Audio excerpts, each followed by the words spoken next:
don't have a fade. I don't have a fade for the music. And our friend Dan Carrasco, who did the music, sent me a solution for it. But I've been so caught up with the old Technicalis today. There we go. I don't want you to know that we're under the stairs. You're totally under the stairs. Some more than others. Hey, if you send me that file, I could put a fade on it. No. Why? Doesn't. Well, I could put a fade on it, but it doesn't. But then we're behooven to the fade. You see, we're behooven to the fade. So you don't know whether you want it or you don't. We need to get. I need to zoom out. You're going to see a little bit of the stairs, guys. What do you want me to do? Build a new house? Let's not pretend. This camera- show's always been honest. Oi. The camera angle is not set because my eldest, my 10-year-old, was filming stuff. Mm-hmm. And then when I came to get set for the show this evening, It was all to cock. It was all to cock. It was all to cock. The camera wouldn't focus. The camera was focusing on the live on air sign. Mm-hmm. And that, to me, is outrageous. What? We've only got 353 viewers. That's an eighth. No, that's a 12th of what we had yesterday. What the hell is going on? Is it something we said? Is the gimmick over? Is it something we didn't say? Oh, it says 2.1 thousand. Okay. It was. Here we go. Look, it's going up to. Okay, all right. Well, that's still less than half what we had yesterday. That is disappointing. Oh, it's gone up quite a lot. I'm seeing it going up quite a lot now. Where to? Yeah, look there.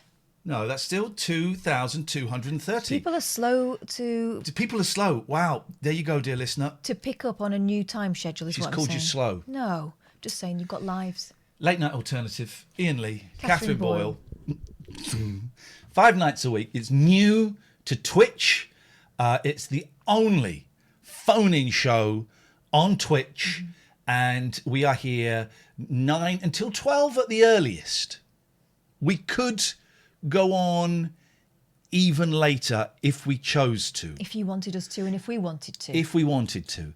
I'm going to open the phones in a bit. Yeah. So don't start until 3,000, says An Adventure. I agree. What, should just sit quiet? I agree.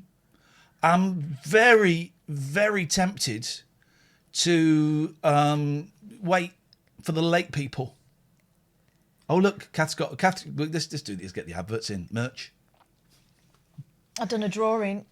tlna.co.uk for some of the merch. We've got merch on another site. It's a bit confusing, but tlna.co.uk is the thing. So let's give you a little bit of backstory. So we... excuse me. Windy Pops. Excuse me. We've had a lot of vegetables for tea. It's very good for us. We were doing a radio show on a right-wing racist radio station, and we were too racist for them. They kicked us off for being too racist. No, that's a joke. We were so racist. Press record. What? Come on. Should we start again? Record. Welcome to the Late Night Alternative. You, dear YouTuber, have just missed the first 4 minutes because I forgot to press record. So you need to watch us live weeknights from 9 o'clock on twitch.tv/Iain Lee. That'll teach you for being lazy. So we were kind of like the left-wing liberals, multi-award winners on a right-wing, extreme right-wing radio station here in the United Kingdom. And we have moved it over to Twitch. And we're doing this 5 nights a week, and it is a phone-in show, unlike any other phone-in show, in as much as you can call up and talk about anything you want. Yeah, whatever you fancy. So stuff that's happened to you, stuff you wish had happened to you, stuff you thought about happening to you. Why? What, did I miss a meaning? What about? About looking glamorous. I can't help it. Some of us are just... You've got like the same underlight that Judge Judy has. I thought we were just doing like a kind of relaxed vibe. But I always dressed up even on the radio, you know that. Well, I've dressed up. I feel like I owe it to my audience to look smart. It's movie quiz night. Movie quiz night. Who can name the movie this comes from, please? And the second movie quiz question is... it's not Police Academy, Paddy 25934. You've brought shame on the 25934 family. Can I give him a clue? Next thing you know, you'll be wearing bras on your heads. I just saw a comment that says, she looking good, Iain not so much. Well, none of that. I think and you're a very extraordinary looking man in your way. sounds rude. Here's another movie quiz question for you. You're the disease, and I'm the cure. Some film. That is some film. The second one is from, I'm going to say it, Cobra. Is it Cobra or Cobra? Cobra. And it is some movie, right? Mm-hmm. And I had never seen this before. How did I miss this? It is an incredible right wing. It's written by Stallone. Here's the thing about Stallone, right? Yeah. He writes movies. Didn't he write Rocky? Yep. And he's... Did he write Saturday Night Fever? Yeah. Did he have a hand in it? He wrote it. I'm going to say yes. You're just guessing. No, I'm not Don't guessing. humour me. I need to know. I'm not guessing. I know this stuff. You can't lean like that because you go off camera. You've got to play. I'm just going into the fact corner. Okay, well just... It's a lonely place. Come over here a little bit. Okay. Okie dokie. Am I still in the... It's not from Ferris Bueller. It's from Weird Science. Yeah, it's a good film. It's wrong in so many ways now, though, isn't it? It's from Weird Science. From Weird Science. I watched the last Rambo as well. Last Rambo, Rambo, Last Blood. Of course, that's not how the Rambo movie should be named. No. How should what's the first Rambo movie? First Blood. Right. So what's the second Rambo. Right. But what's the full title? Son of Rambo. No. Rambo Strikes Again. No. Rambo Back in the Habit. First one is Rambo. Rambo first 2. one is no, it's not. Rambo Again. First one is First Blood. Yeah. Second one is Rambo, First Blood Part 2. Oh. Next one, Rambo 3. No. That doesn't make any sense at all. No. First Blood, Rambo, First Blood Part 2, Rambo 3. Are they all in Nam? No. Oh. This one was in Mexico. The latest one... How can it be First Blood Part 2? It's either First Blood or it's Second. Second Blood. It should have been Second Blood. Bloody Rambo. This Rambo was set in Mexico, and it was like a really bad Liam Page. Neeson? Hey, Liam Neeson. You've stolen my daughter. I'm going to have to F you up. That sounds more like your fella from Eurovision doing Icelandic. Pierce Brosnan. Yeah. His accent was all over the shop, wasn't it? Yeah, it was all over the shop. Yeah, we'll get rid of that. We don't have any comments like that. But I find him fascinating because he's tiny. Stallone now. Yeah. I love his wig he wears now. My favourite part of a wig. How do you know it's a wig? My favourite part of a wig is the sideburns. Yeah. Because people kind of either they run out of glue or they don't bother tapping them down. So the sideburns often flap up a little bit. I mean, you could afford a good one, couldn't he? I don't think a good wig exists. Well, name a good wig. Danson's piece is quite something. But it's because he's still got a fair bit of hair to work with. Yeah, our theory about... If you watched The Good Place, right, you'll see Ted Danson's got, like, the most amazing head of hair. Like Samuel Beckett hair, right? But the theory is, because he's either got a really good lace front and he's done it beautifully, or he's still got a fringe and he's put the piece behind it and combed the fringe over it. But he's still working with a fair bit of hair. Yeah. But I would suggest there is no such thing as a good wig. Good wigs, call me now. 0203 286 6370. You wouldn't know it was a wig, so it's impossible. Skype is open. Situation. You can Skype TLNA if you want to. And the phones are now open. What you got? So we're talking about good wigs. We talking about Sylvester Stallone, because he can't speak properly. Is he? And hang on, let's just take a call. He's got a lazy lip. Very lazy lip. Hello, caller. Good evening, it's Ray. Good Hello, evening, Ray. Ray. How may we help thee? Well, I'm going to throw another topic in. Have you ever tried selling anything on Facebook Marketplace? No, but I went through a thing very, very recently of getting stuff from Facebook Marketplace. I used to love it because you got to go around people's houses and meet them. Yeah. That's Those right. in the before times. Is that where you nearly bought the rabbits from? No, the rabbits that I nearly bought yesterday, they weren't. They would have been free. Would have been free rabbits. Oh. That was from a local Facebook group. I can't resist animals. You'll find out, dear listener. I love my animals. I'm just like that. I'm just like that. Anyway, I tried selling some of my old DJ equipment on there, and I've managed to sell some. But so you didn't try and sell. You didn't try and sell. Sorry to be pedantic, but fair enough. I am a pedant. You didn't try and sell it. You sold it. I did, yes. You sold it. Success all round. However, something happened that made me wonder: have mobile phones and smartphones become legal tender? Because I had this bloke try and have me swap my gear for an S6 mobile phone, and I was like, no, thank you. And he was like, okay, how about S7? And start sending me pictures of it.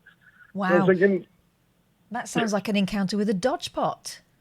yeah, I mean, I'm asking too much for a bit of money here, but the scumbags I hate, right?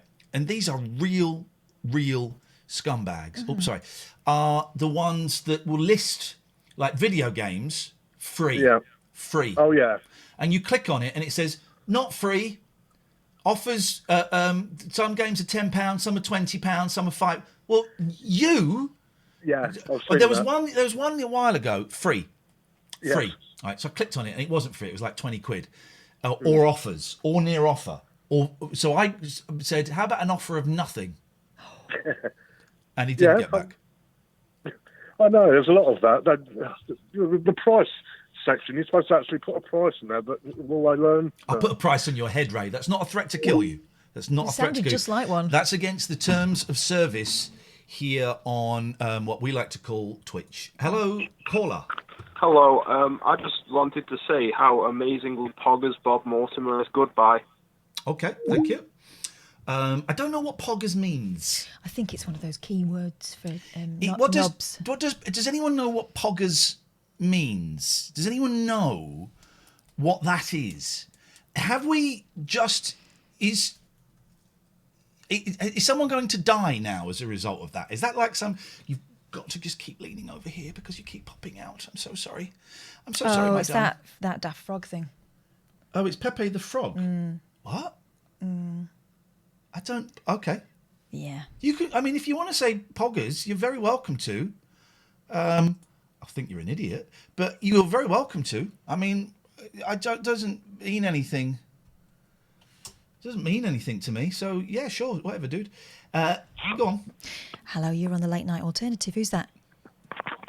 Right, I'm just watching you on Twitch. Yep. Yeah. The lady, she looks about 20. Thanks. I'm in my late 20s. And I'm going to follow you now. What about the gentleman? Yeah, you look about 40. I'll take that. I will take that. And you sound about 9. Wow, I'm 28, thank you. You're very welcome. Those are numbers. 28, thank you. Yeah, my youngest says I'm in my late 20s. My very late 20s. Hello, caller. You're on the Late Night Alternative. My old man said follow the van and don't dilly-dally on the way. Have a banana. Is that it? Expecting a little bit more of that. Go on, Kath. His old man's a very strange character, isn't he? Hello, who's that? My favourite potato is roast. I would have to agree with that. Now the show's really taking off. And we've only got just over 3,000 viewers tonight. Now the show's taking off, guys. My favourite potato is mashed. Is it? I like mashed. You've got to get a good old knob in there. I never used to like it at school because they used to do it in an ice cream scoop and it had lumps in it. I think it was made out of like powder, like Smash or something. Smash is nice, actually. No, nasty. Hello, caller. You're on the Late Night Alternative. Hello. Hello. My name is John Rambo. We served on the same team together in NAM. Oh, hey, John. How you doing? Oh, you weren't there, man. You don't know what it is. Go on. That was a hastily cobbled together John Rambo, and I appreciate get a nice that. little. If you want to phone up with a Stallone soundboard, I am in. I can only do Jackie. Jackie's still on. Go on. Yeah, Jackie. Brigitte. Hello, caller. It's all about the Dauphinoise. Oh, now a poshman. So I'm going to open up the email, because what we had yesterday were a lot of people who'd been blocked by the mods, the best mods in the business, complaining. Here we go. First one.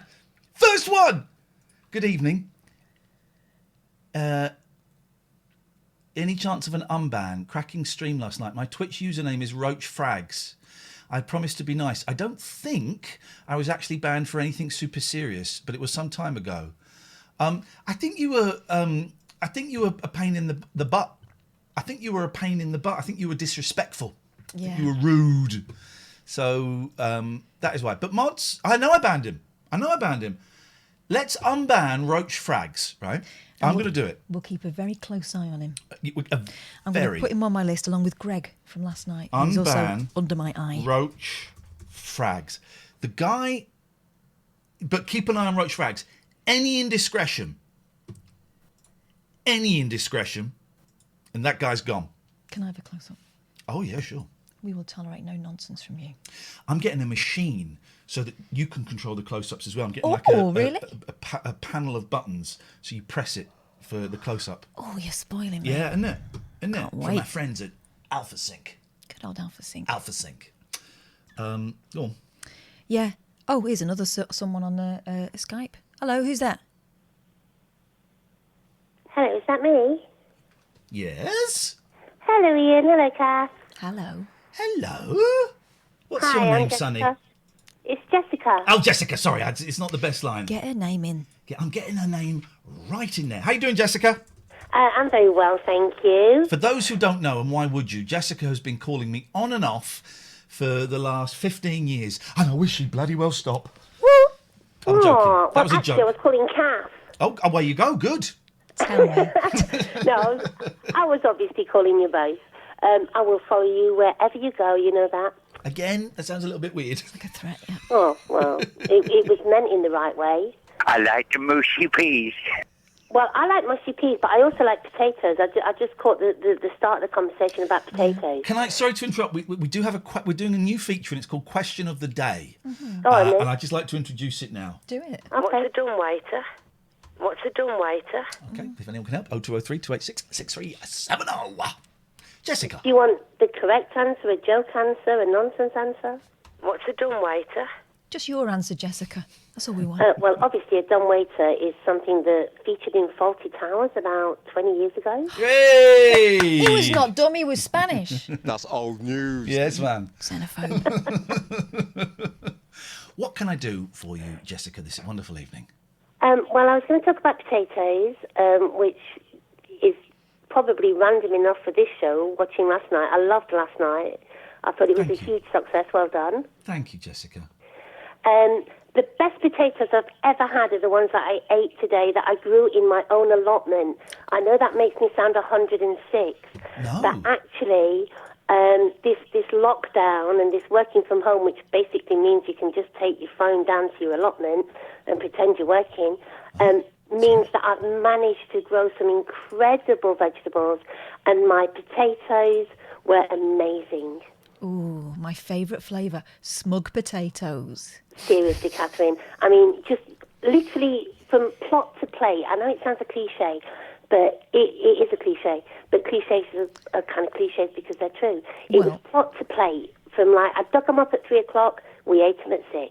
Beautiful. I grew potatoes once because I used to work on a gardening show, and they suggested I could grow them in pots. You can grow potatoes in socks. Well, you can grow them in pots, but they come out crap. It came out about that big, and they were a waste of time. They were bigger than that when I put them in. I don't know how. Best they way came to out grow small. potatoes, you get an old Hessian sack, put some dirt in, and put a couple of potatoes in.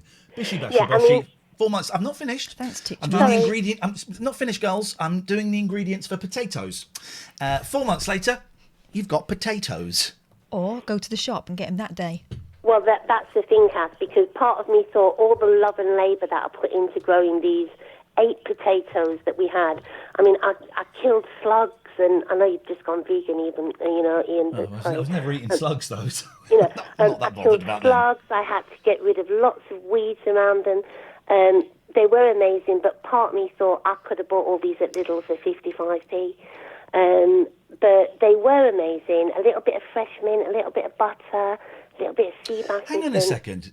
Now, I've just realised I'm about to read something on the internet as though it were true. Yeah. In the chat, Dobby Wilkins says, did you know that 13% of potatoes account for over 50% of food poisoning? What? Well, he's just someone that wants to bring everybody down. I mean, I'm on an up because we had homegrown potatoes for the first time today. So whoever he is, he can just go away with his facts. Okay, Yes, we don't shove want your facts. facts in your potato sacks. All right, Jessica, thank you very much indeed. Tutty bye. Can I just check, did if you're not a subscriber, did you get 2 minutes of ads there? And if you are a subscriber, did you get no ads there? And everyone is going, oh, ads.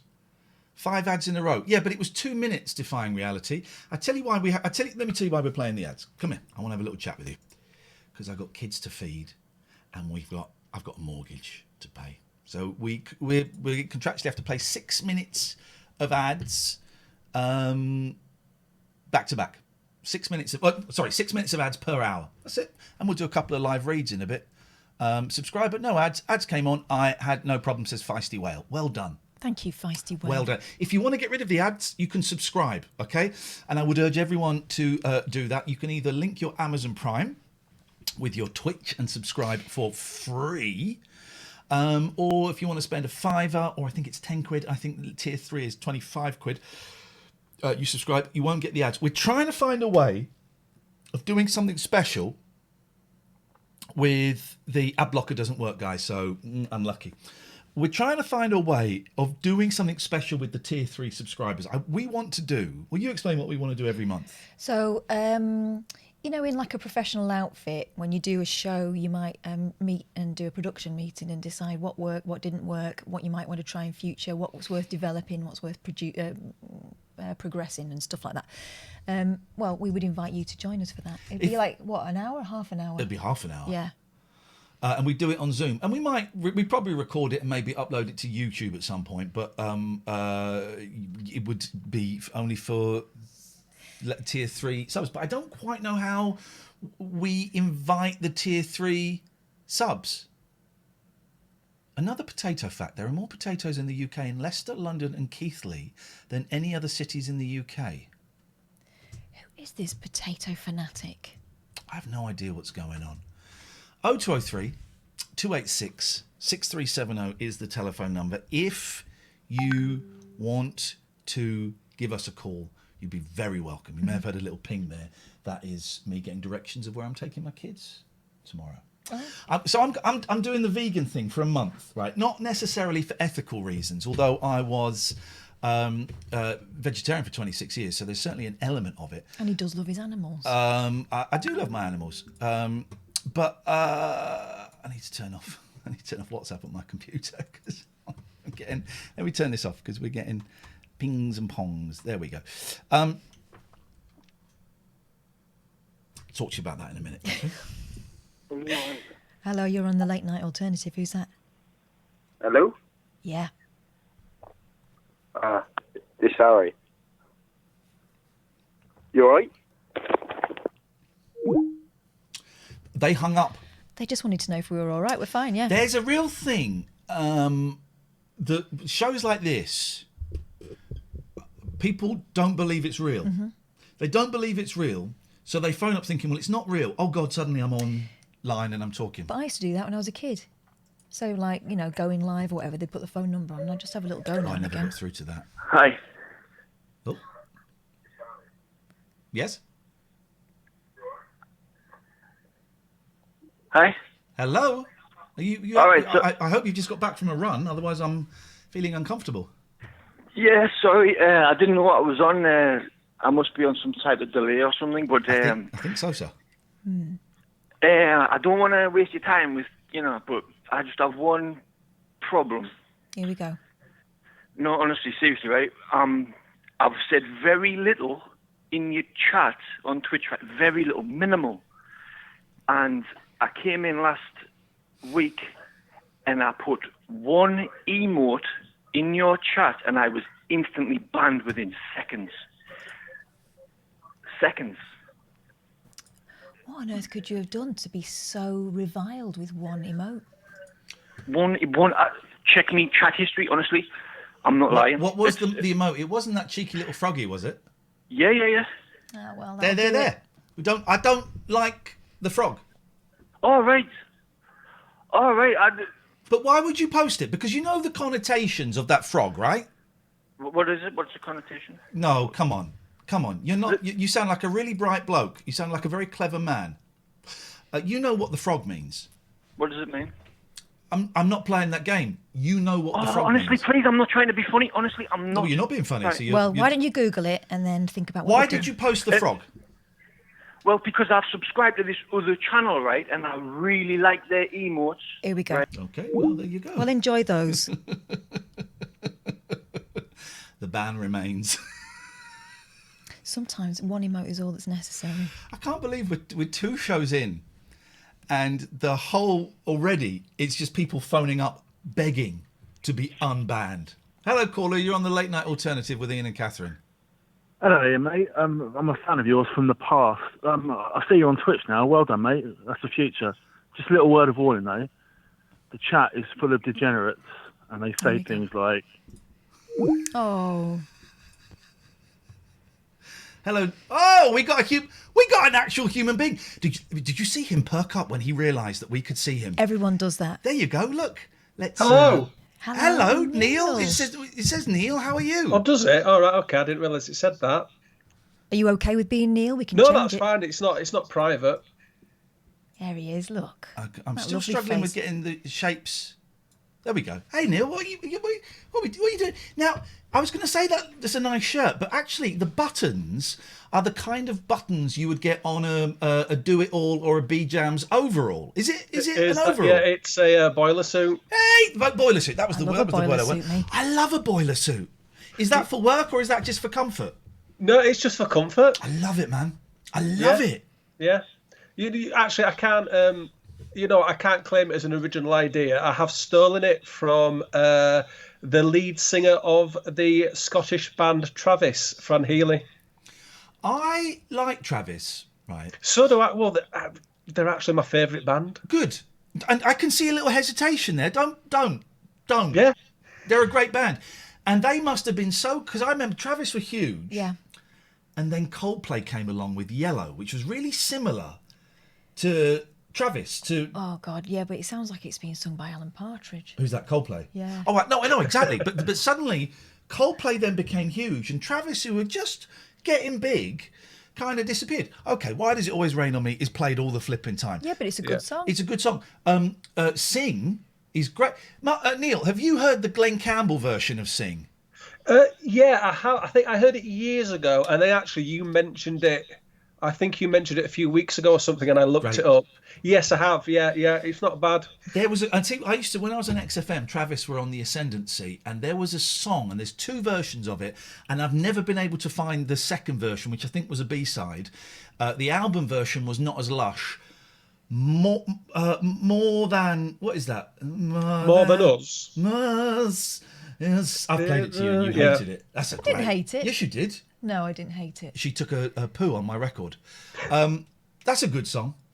Yeah, no, you're right. I did kind of hesitate because there is a thing, isn't there, about Travis that they're a bit crap, but I love them. I think they're fantastic. I don't. I suppose because I'm delusional because I'm a fan, but I don't understand what the huge dislike with them is. Never be embarrassed. I grew up for years loving the Monkees, right? Now, everybody loves the Monkees now, but when I was loving the Monkees, people would laugh at you. We're not a real band.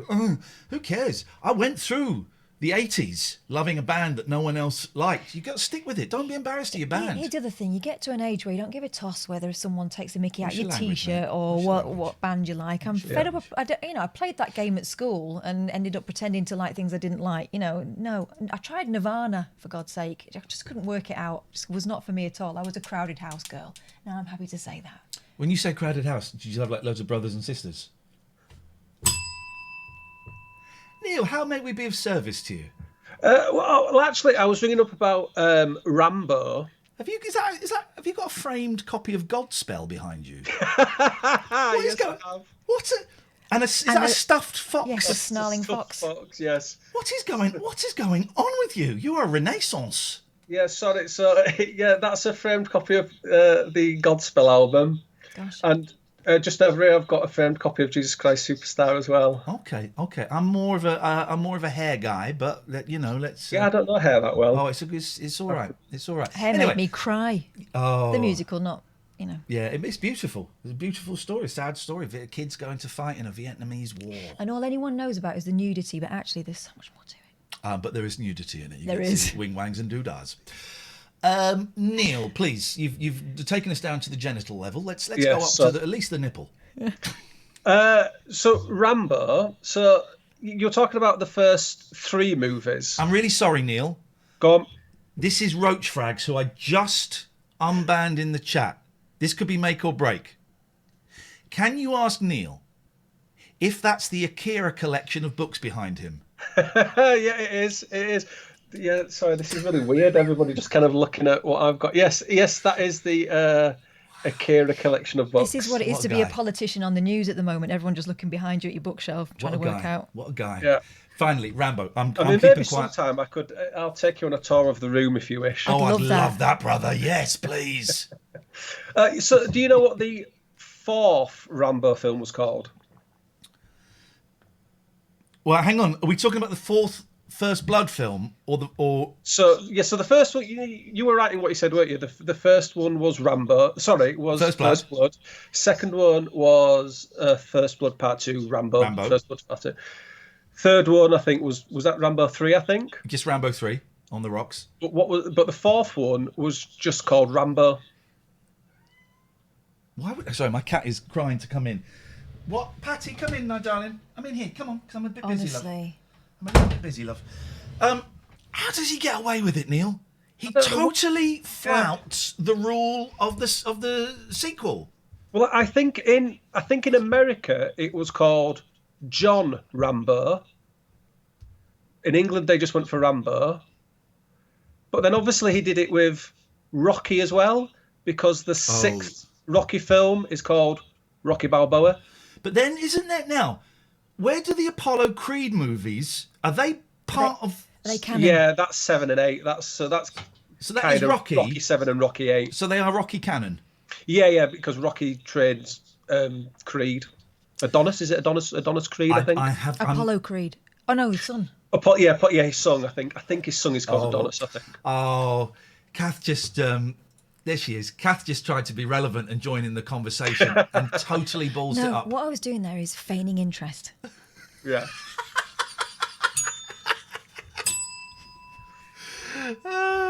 My sister used to be obsessed with in a bad mood. My sister used to be obsessed with the Rocky films when we were kids, and we got a pair of boxing gloves for Christmas, but only one pair. So I had the right hand and she had the left, and unfortunately it didn't work out well for her. I'd love to read a good book about Stallone because he's fascinating. A question I was going to ask earlier, I don't want this to sound flippant, right? So this is not doing this as a joke. Is he brain damaged? I don't know anything about it. I mean, he's got that, isn't it? Voice, hasn't he? And that's an excellent question. I don't know. Sometimes you can really understand him, and sometimes you're like, "What did you just say?" I know, but his mum. Yeah, he's done. Oh, yeah, Scooby-Doo. Yeah. Maybe it's just the way they talk. Hang on, let's have a look. See what's going on there. All right, Neil. Thank you, mate. Nice to meet you. Thank you very much. A lot of thank yous there, buddy. Sorry, I was wondering whether I had to hang up or you had to hang up. You've got to hang up. I'll hang up then. Thank you, Neil. I enjoyed that.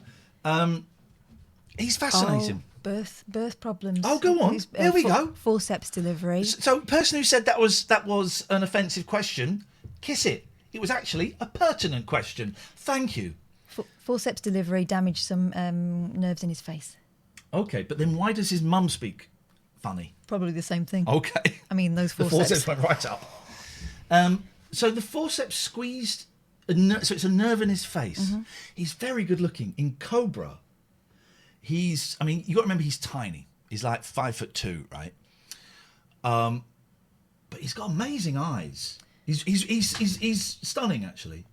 Okay. No, he's stunning. He's not my cup of tea, but he's not mine. He looks a bit too much like a knuckle. It's a funny film. It starts off in America. There's a murder every 6 minutes. There's a sexual assault every 2 minutes, and there's a robbery every 30 seconds. And then it just goes. And then he's a cop who wears sunglasses and chews a matchstick and shoots people willy-nilly. The matchstick thing. What's that for? It's for lighting matches so you can spark up. Hello. Hello there. Oh, hi. Is that Iain Lee? Here we go. You're gonna be a problem for 1, 2. I know you're gonna try and do something naughty, something rude. Maybe something to lower the mood. I think you might say something a little bit racist. I just wanted to talk about Rambo for a minute, but that's all right. Sorry? I just wanted to talk about Rambo for a minute. I don't really like Rambo. I don't think you want to talk about Rambo. I think you want to talk about something else. What do I want to talk about? Well, if you don't know, love, no one does. Well, I wanted to ask, Iain, what's your favourite movie? What's your favourite movie? My favourite movie is called The Greatest Story Never Told. Okie dokie. Let's now we Google that. Yeah, I know what that is. What is that?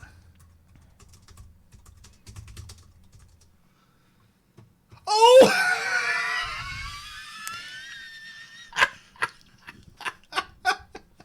And I. In it. So his phone number ends 412. Okay, we're passing all of these ones on to the police. We actually are.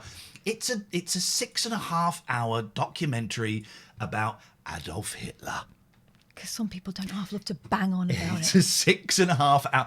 Sometimes it takes that long just to, So what we do there, 412. Here's the thing, I kind of called it out that you were going to do it. 412. There are telltale signs. I'm not going to go into it. Not that they listen. So we add contact, and we're going to call him Adolf Hitler masturbator. There you go. Got him. We got that guy.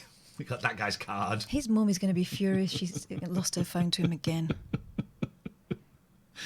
Oh man, it's a funny old world, isn't it? It's a funny old world. Let's try this. Hello, Katie. Oh, hi. Hello, Katie. How may we be of assistance to you on this holiest of evenings? Yeah, basically, I've got a topic, and I emailed you last night about it. Okay. One topic is about... Is your eye falling out? No, it's all right. Okay, surprise. She was thinking hard. Well, I just thought that maybe we've all had that where my friend had that once where he caught the eye with the nail and the eye came out and it was hung there by the eye nerves. And so the eye is like swinging around and he's like, geez, and he had to go to hospital. And do you know what they did? They just popped it back in. Yeah. They pulled his eye socket open and they just popped it back in. They put it in back to front. He could see behind himself. That last bit's not true. I don't believe that story. I used to go to a gymnastics club and one of the coaches had a glass eye and once he was trying to show his one-handed cartwheels and his eye popped out. Katie, so your eye's not popping out. You're looking very sweaty there, Katie. Open a window. Have a cool bath. Put some ice cubes in a bath. She didn't come here for cooling down tips. She came here for chat. I got them all. Got me by surprise, that's all. You're a pervert. Yes, Katie. I can't do the topic now. Do the topic, Katie! Good afternoon. Oh, you made me laugh because the topic was going to be a serious one. Do it. Just say it. Don't stop teasing us. The preamble and give us the meat. Be like Mama Bird. Chew that worm up, then spit it into our mouths. I've had an up and down week where I've been tired and half self-conscious, and it happened today. And I've just been very upset by it. Okay. getting upset about my friend as well. I emailed you last night about it. I didn't read any emails last night because my mind was turning, and I've not read any emails today. So treat me like a fool. Treat me as though I know nothing, which is the situaziano. Basically, I'm very upset with missing my friend in America. Yep. And I'm missing him just so much, and it's hard for me to bear. And I know that he's got a lot of problems and whatever, and my mental health has just been very up and down with it. What do you mean he's got a lot of problems? He's got mental health problems anyway. Right. With depression. Why does that impact on you? Well, it's when before he left social media and whatever, he thought that he thought that I had been going to his friends and looking at and liking their posts. Oh God. Well, okay. So had you been doing the thing that he thought you'd been doing? No, I haven't. Well, then you kind of have to try and let it go, because that's his problem. And if you've told him that you hadn't done that and he chose not to believe it, well, then that's his issue, really. Just I care about people, and I just care about people, and it makes me upset that I offend people or whatever. I don't. Go on, do it. Here's a lesson that's taken me too long to work out, right? But since I was told this, it's really helped me, right? You are not responsible for anyone else's behaviour. You are responsible for your behaviour and your reaction to people. So you can't make people feel anything. Do you know what I mean?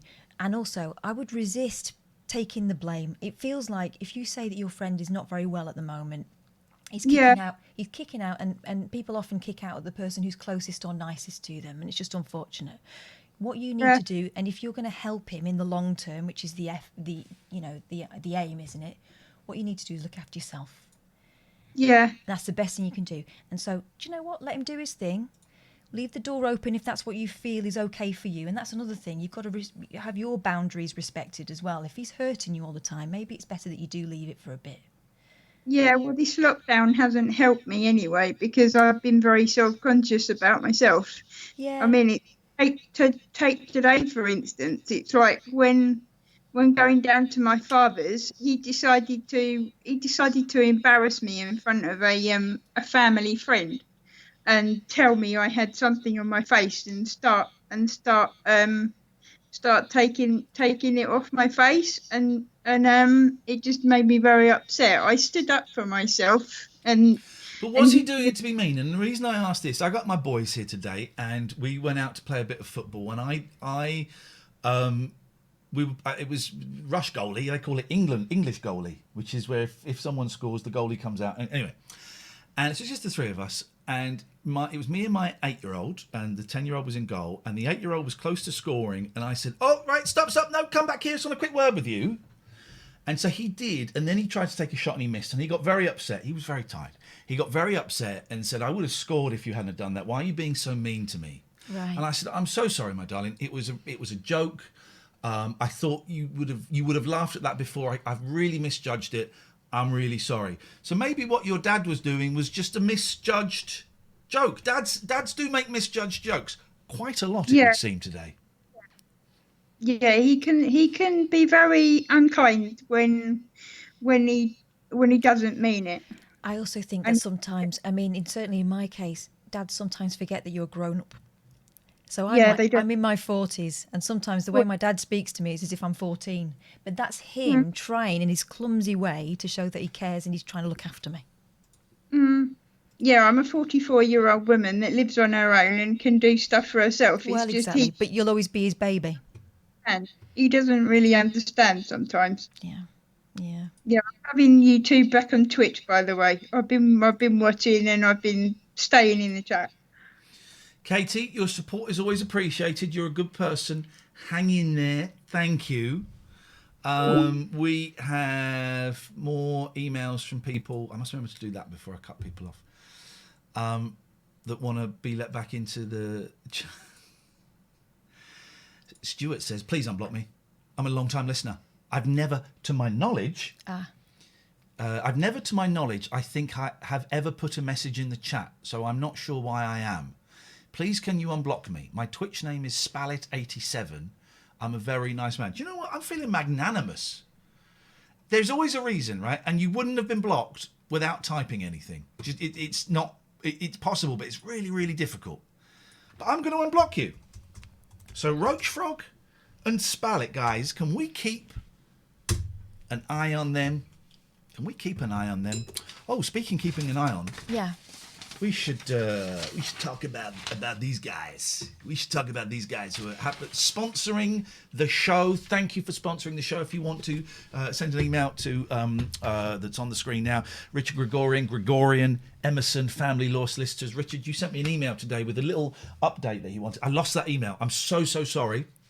So if you can send that on again, that'd be great. I've had computer problems all day. Anyway, it's a really, really cool family law solicitors. It's kind of an holistic approach where they focus on the psychological. Getting divorced is painful, man. It's painful. And the first time you go and sit in a solicitor's, it's so depressing. It's bleak. And I was quite ashamed when I went and did it.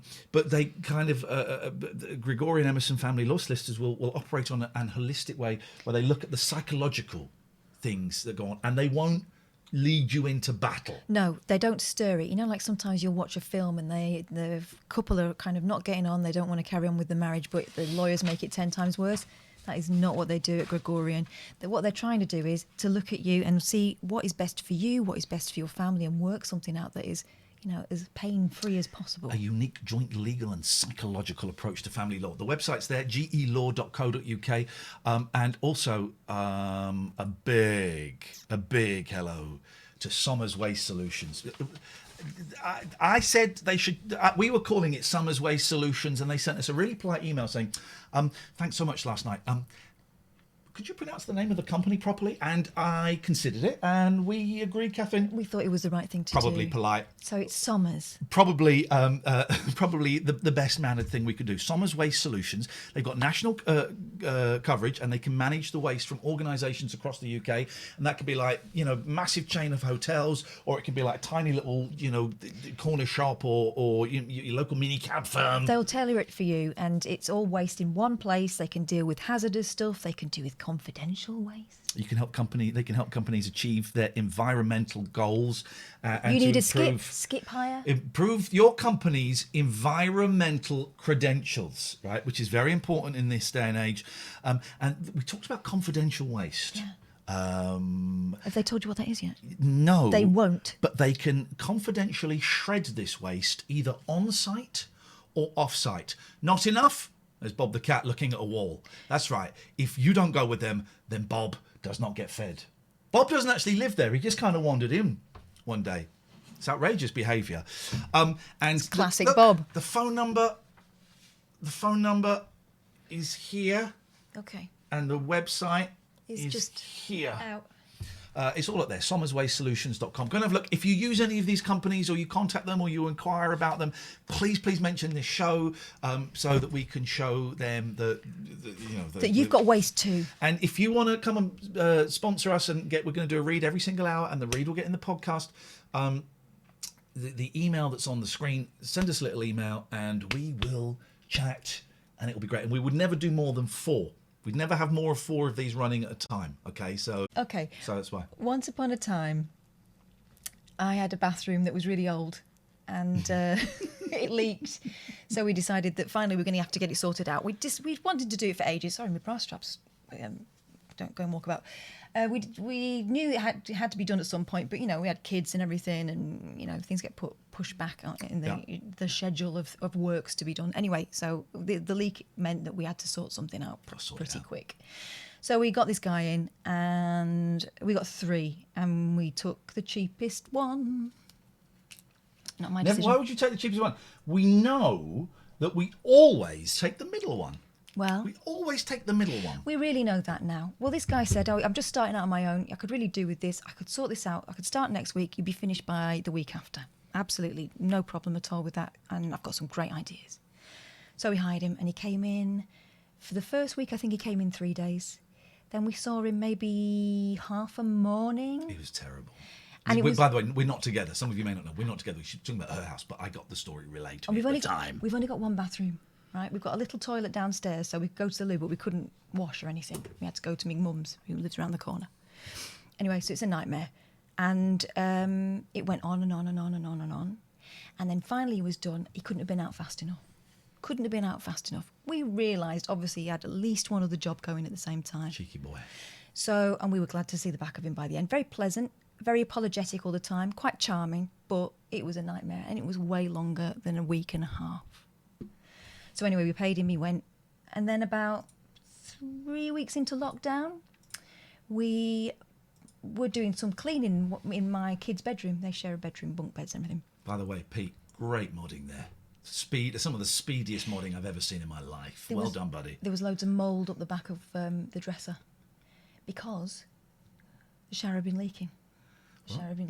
Into the wall. Uh-oh. Which we found out afterwards was made of straw. Yes, our house was built by the second little pig. So we had to get someone in to fix it during, COVID time, because we only had one bathroom and the wall was about to go, we thought. So we got it sorted out. It cost us money, and we were livid. Can't work out what was going on with that guy. I've got the feeling there was something more going on that meant his heart wasn't in it, his mind wasn't on it. Unlucky. Do your job, builders. Do your goddamn job. Like, we've got like this really busy... Do your goddamn job. Got this really busy patterned tiled floor now, right? And he'd done one right in the middle. So you're sitting on the toilet and you're looking at the floor. It's upside down, quite obviously upside down. One bloke doing it, you can't tell me that he didn't notice. There was all stuff like that going on, and we kept having to sort of say to him, "Can you make sure you do this before you go?" Anyway, so we got in touch with him just to let him know that we've had to have all this reparatory work done. And he said he's going to give us the money back. Well, all of the money? The vast amount of the money. Like, for the 2/3 of the money. For the job that he did, or for the extra work you had done? Well, it turns out the extra work was kind of that. You can't accept that money. Why? Because of COVID. You cannot. It would be inappropriate. Hang on 1 second. Oonga, oonga, oonga, shanga, oonga, oonga, oonga. You cannot accept that money, right? Because he's got a kid. He's got more than one. Okay. He's a single dad. Yeah, but they've got a mum. Well, yeah, but do you know what single dad means? Yeah, because he kept bringing the kid to work with him. Thank you, right? And I gave him biscuits and stuff and was kind. So he's up against it, and his business, the building trade, no one, and I mean no one, has had it tougher during the COVID crisis than builders. Well, I'm not... They kept... Dodgy ones did, yes. No, yes, admittedly dodgy ones did, yes. No, a lot of builders carried on working because they could socially distance. I think that it's only right. No. We didn't ask him for the money back. He said he was embarrassed. He knew he'd not done a good job and he wanted to pay for the repairs. No, you cannot accept it. What? I think it would be inappropriate to accept that money. I just think it would be the wrong thing. Do you really? Yeah, I do. You're winding me up. No, I'm not. I genuinely do. What do you think, caller? Hello. Yes? I'm Caleb. Sorry? I think it's very well done. Oh, it's someone doing a voice. It's very good. Thank you. It's almost as good as Nigel's Mrs. Doubtfire. Hello? Yeah. Yes. I mean, do you just want to say it and then we cut you off and I write down the time so I can cut it out, or how do you want to play this? I was just wondering, can you give me 3 things that you like about white culture? I love the paedophile-obsessed racists. 2091 is the phone number there. Why have they all got the same manner? You know, dim. And what we'll do is at the end of the show, all of these phone numbers, I'll put them on Twitter. So if you want to call these up and have a conversation with them, you'd be very, very welcome to. Got absolutely no problem about doing that whatsoever. There we go. Okay. Oh, I shouldn't put that because the boys might see that. Yeah. The boys might see that. But it's accurate. Okay, so I'll share all of these numbers out at the end of the show, and you guys can call them. I'm genuinely up for that. And do you know what? Because we're not on the radio, we can do it. We can actually do it. So if you want to have a discussion with those lovely, lovely people, then I'll give you those numbers later on. Hello.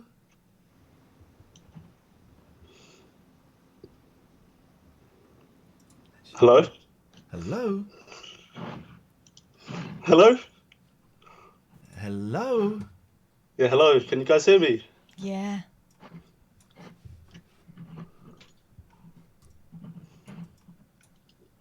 So what are you guys doing tonight?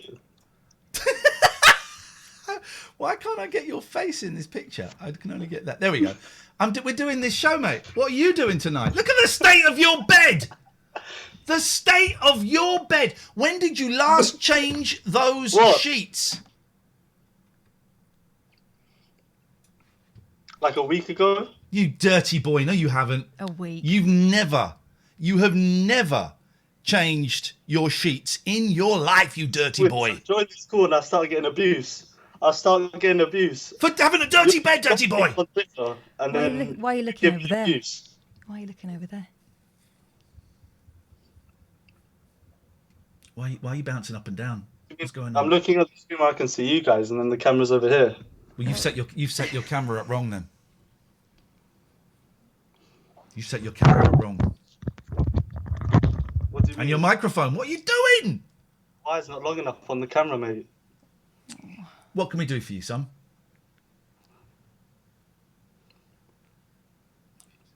Nothing. I just called up. We're not really having a go at you. I'm a dad, and I see a bed like that, and it breaks my heart. Why do you have something to do with Big Brother? I used to present one of the several of the spin-off Big Brother shows throughout the years. I did one with Rylan and one with with George Lamb, and I was a guest on the one that Dermot did a few times. And I popped up in I'm a Celebrity, Get Me Out of Here a few years ago. How does it feel to be a shit Ryland? A shit Ryland? Did you say? How does it feel to be a what? Shit Ryland. Yes. Who's Ryland? A shit Ryland. Who's Ryland? Ryland. How does it feel? From Big Brother. I got paid a lot of money. So it felt great. Actually, felt great. Got paid a lot of money. You should see the house I'm living in. He's made his bed and everything. Yeah, got a tie. I don't even make the bed. The maid makes the bed. The maid makes the bed. That's what it's like to be. Oh, bless him. He was so nervous. It's because he was going to do a 5-star, wasn't he? You're Matt Bianco. Apologies for the language, dear listener. We're trying to. We're trying to keep it swear free if we can. But by the way, that is a racist term there, so we can ban that. Thank you. No man is a Ryland. Thank you very much, DC Turner. Thank you very, very much. Thank you so much. That was fun, man. Poor lad. I would normally have cut someone off for a swear like that, but I felt so sorry for him. Let him say it again. Let him say it again. Let him get it out. Let him get it out of his system. Who knows? That may stop him going on Pornhub tonight. No, it won't. Do you think he was recording his own face? That's what that was about. Is he going to put it on his special website? Daddy Bear Club says, Kath, how's the chair? Oh my God, New it's chair. so comfortable. New chair. You can't see it. I feel for you, but hang on. You can see the top of it. She's squeezing one out there, guys. Oh, it's so good. Squeezing one out. Elton, how would you feel about joining the rank of mods?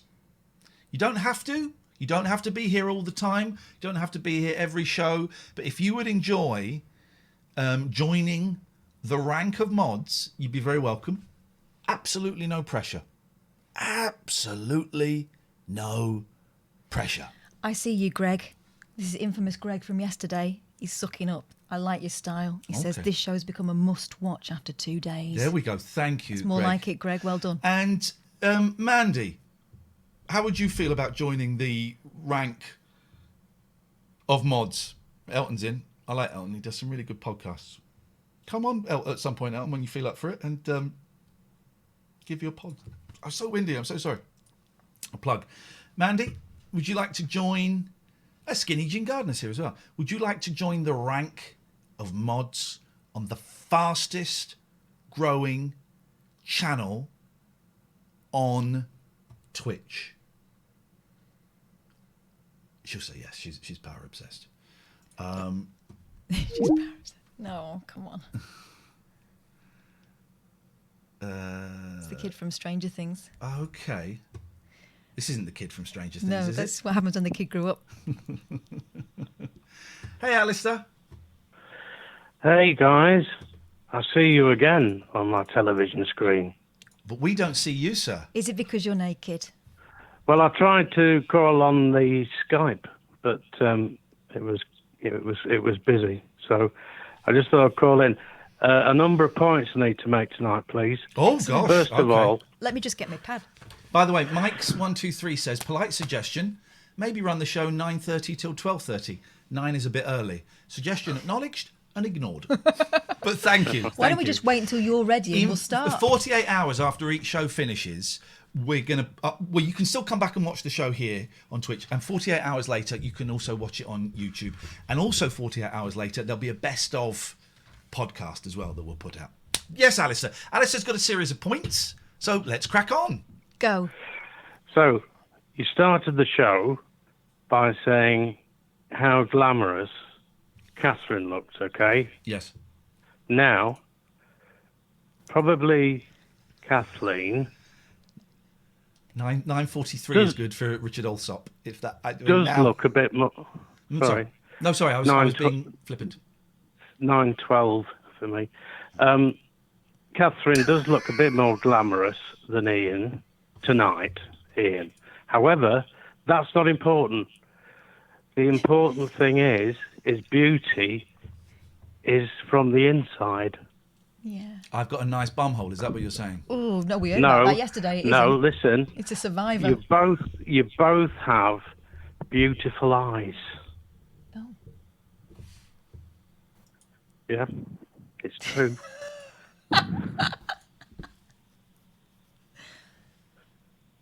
Yeah, and I've not smoked anything strange tonight either.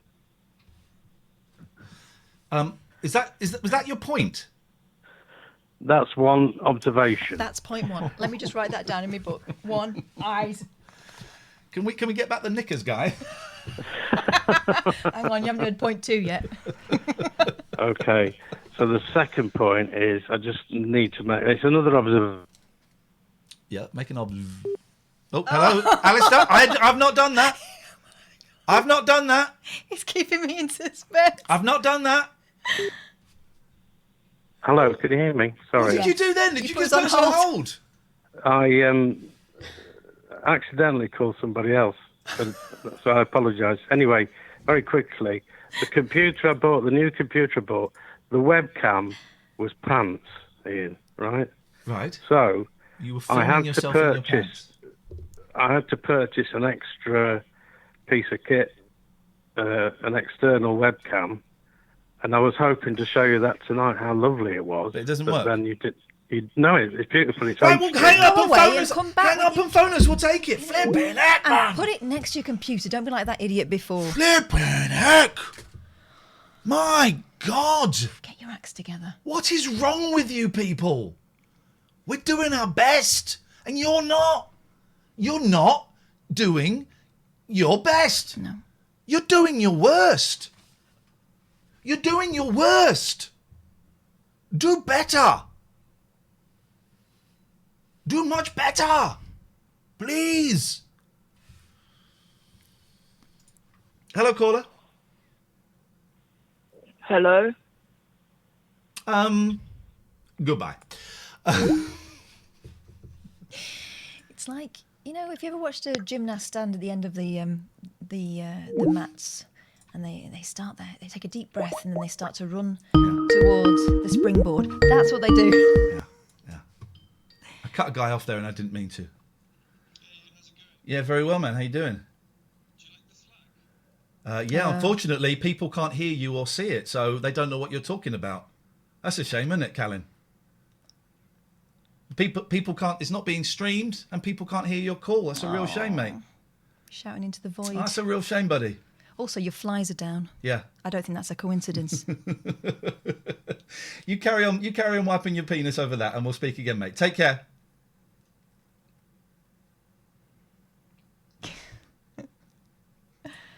Oh, it's disappointing, isn't it?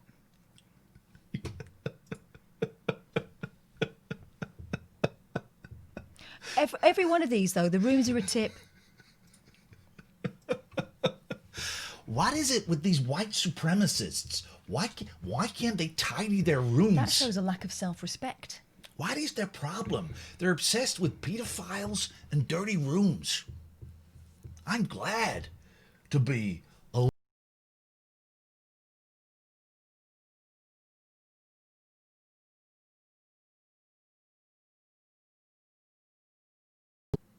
I'm okay. 0203 286 6370 is the telephone number. I should warn you, if you're going to phone up, do phone up with the video on Skype, please do. But I see it. I see it before it goes out. So and I got the fastest. That makes it sound like a challenge. I'm feeling up for it. I got the fastest cut-off fingers in the West. John? See? That's how fast they are. That's how fast they are. Oh, you just... here we go. Here comes Alistair. Right. Let's check his video for... Oh, there he is. Here we go. Comes Alistair. I could see you guys. Yes. Yeah. Yeah, we can see you. I thought that I wouldn't be able to see you on Skype. So we fixed it. An extra bonus. Extra bonus? We fixed it. Brilliant. So anyway, this is my new webcam. HD Vision, it says. On HD the Vision, that stands for high definition. Couldn't think of anything funny to say there, so... It's a fact. It's a fact. Yeah. It's an actual fact. It's not funny, but it's true. Yeah. Someone's saying it's very red, Alistair. I think he's got a red bulb. I think he's ruddy. I've got a red wallpaper behind, plus... we noticed that, yes. I'm a bit hot tonight. We can tell, buddy. Yes, man. And, yeah, it's very red here. Yeah. It's the way he likes it. Yeah, it's but I tell you what, it's a pleasure to be talking to you two guys. Now, this is the most important. This is not a point. This is a question. Okay. So I know it's early days, on the second night of your new show. Yes. And I can probably predict what you might say. But Get lost. Presumably, this is more relaxing, you doing your show like this, than going into a studio. Talk radio was your last one. Yeah. It's much more relaxing doing it like this, Ian. That's what I'm asking. I'm enjoying making your face take over the whole screen. That's what I'm doing. Okay, let's have this conversation. It's certainly more relaxing than working at talk radio, right? Because for the last 7 months, but actually probably the last 18 months, it was quite an unsettling experience. And working in commercial radio, where you are behooven to the numbers, is always stressful. So it's certainly more relaxed, right? But last night's show was a raving success. There's no two ways about it. It was a huge success. Huge numbers, great callers, wonderful, right? Guess what I felt last night and this morning thinking about it? Happy? I didn't feel anything. Oh. I didn't feel anything, and that's a real... is exactly the right noise. I didn't feel anything. I just thought, done that. That's a job. And I know I've got to be. I don't have to be careful, but I'm aware that by me saying this to you, I'm tempering how I phrase it to you, because this is a big thing for both of us. Yeah. And I'm kind of peeing on your parade ever so slightly. I don't mean to. No, and I'd rather you said what you feel. How I felt after yesterday's show was it was a decent start, but I don't feel like it was a good show. I don't feel like this is it yet, and I want to keep doing it. I want to get better at it, and I think we've got something promising happening. But I'm sorry, it's not giving you a buzz. But there is a lot more to concentrate on with this thing. There is a lot more. I'm doing a lot more button pressing, which I love. I quite like that because I'm quite geeky. But I just came away, Alistair, and it was funny. Bob Mortimer was hilarious. The calls were great. It was a solid show, and I just thought, oh, okay, we did that, and today it's like, oh, we're doing that again. There's nothing. There's no emotion. Now there could be a few reasons to it. I kind of had my kids were staying here today, and that was sort of a slightly last minute thing, which is fine, absolutely fine. But it meant I was tired and I've not really been able to sleep. It could be this is day 2 of me trying veganism, and I feel physically tired. Maybe it's having an effect on my mood. I'd be surprised if it was quite so quickly, but maybe it's having an effect on my mood. But the thing the thing to me is I feel I've checked out of this industry. I had an email earlier on this evening, actually. It came while you were here when I was running around with the kids. Giving me the login details for my college course on Thursday. Oh, yes. That was exciting. That got me going, oh, this looks good. It's going to be a long day, 9 till 5 or 9:30 till 5:30, and I'm going to be exhausted, but I'm looking forward to that. That's going to be a day. And I kind of then thought, well, why aren't I feeling that about this? And I don't know. In my head, I've checked out of this industry. Sorry, Jeff Bezos, if you're watching. I wonder as well how much of it is still a little bit of the kind of residual feeling of what happened at the end of Talk. Maybe. Because it's always kind of heartbreaking, even though it's, to people it's just a job, and we weren't staff, so you've got to be prepared for not being kept on at the end of your tenure and all that kind of stuff. But you can't help but take it personally, because we're doing a job where it is about us, us. I just accidentally modded a racist. Did you? What could possibly go wrong? I modded them instantly, but for a second they had ultimate power. Just power. What they wanted. Let's not do that. That didn't end well. Don't tell the racists that one of the mods is a woman of colour. So whatever. That's the answer to your question, Alistair, is yes. 3. So I mean, in terms of the pressure or the anticipation of doing a show, like this, is it the same as the talk radio experience? Or no. Is it different? This is much easier, much freer. It's a little slower than it will be, just because I'm getting used to. I'm doing all the technical stuff, whereas before we'd have Sam or Amy would do the technical stuff. I'm doing that. By the way. Sorry. Bring back Sam. Oh, I love Sam. What could we do with him? If we could afford Sam and Amy, they'd be here. I swear to God, if I could afford it, they would be here. But so there's that, and I have to. Last night I stayed up for an extra 30 minutes editing the video and stuff and uploading it to YouTube. That'll get quicker. By the end of next week, I reckon I'll have that down to about 10 minutes, and that's fine. Kath is still doing the podcast and stuff. But in terms of the content of the show, no, we've got 4,500 people watching us right now, and all we're doing is having a chat. And that's all we wanted the talk radio show to be. Yeah. And I suppose, Iain, you don't have to drive anywhere, and Catherine, you live near, I understand. Nearer than London. And also, it's still an hour. But... Yeah, it's still an hour, and actually, probably on the map, it's about the same thing as London. But London traffic means that you're sitting doing nothing for 2 miles, and it takes you 40 minutes. So No, it's much better from my point of view. And, I've also got the added thing of if ever, childcare is a thing, they can come over here because, they know Iain and he's got, spare rooms and stuff and we can stop here. We're all kind of friends anyway. So what? It's not B&B. I don't want you checking I'm my not toilet paying. for pubes. No, I'd definitely take 20 quid off of that. Flipping it. Honestly. 4 in a bed reference. Random British dude, I've just made you a mod. If you don't fancy it, let me know and I'll take it off you. There's absolutely no pressure. I just saw your name. I'm just looking for familiar, trustworthy names in the chat, and I saw yours. By the way, Random British Dude does a great channel. We're not going to raid it tonight, probably not this week, but at some point we will do a raid. Oh, Alistair, did you stick around for the raid last night? I just caught, the start of it, and I See heard that the lad? guy swear. He did an S-bomb, but he was... He seems a nice chap, however. Just to let you know, Zaffa Cakes is joking. All right, don't time him out. Zaffa Cake says the mods should be British.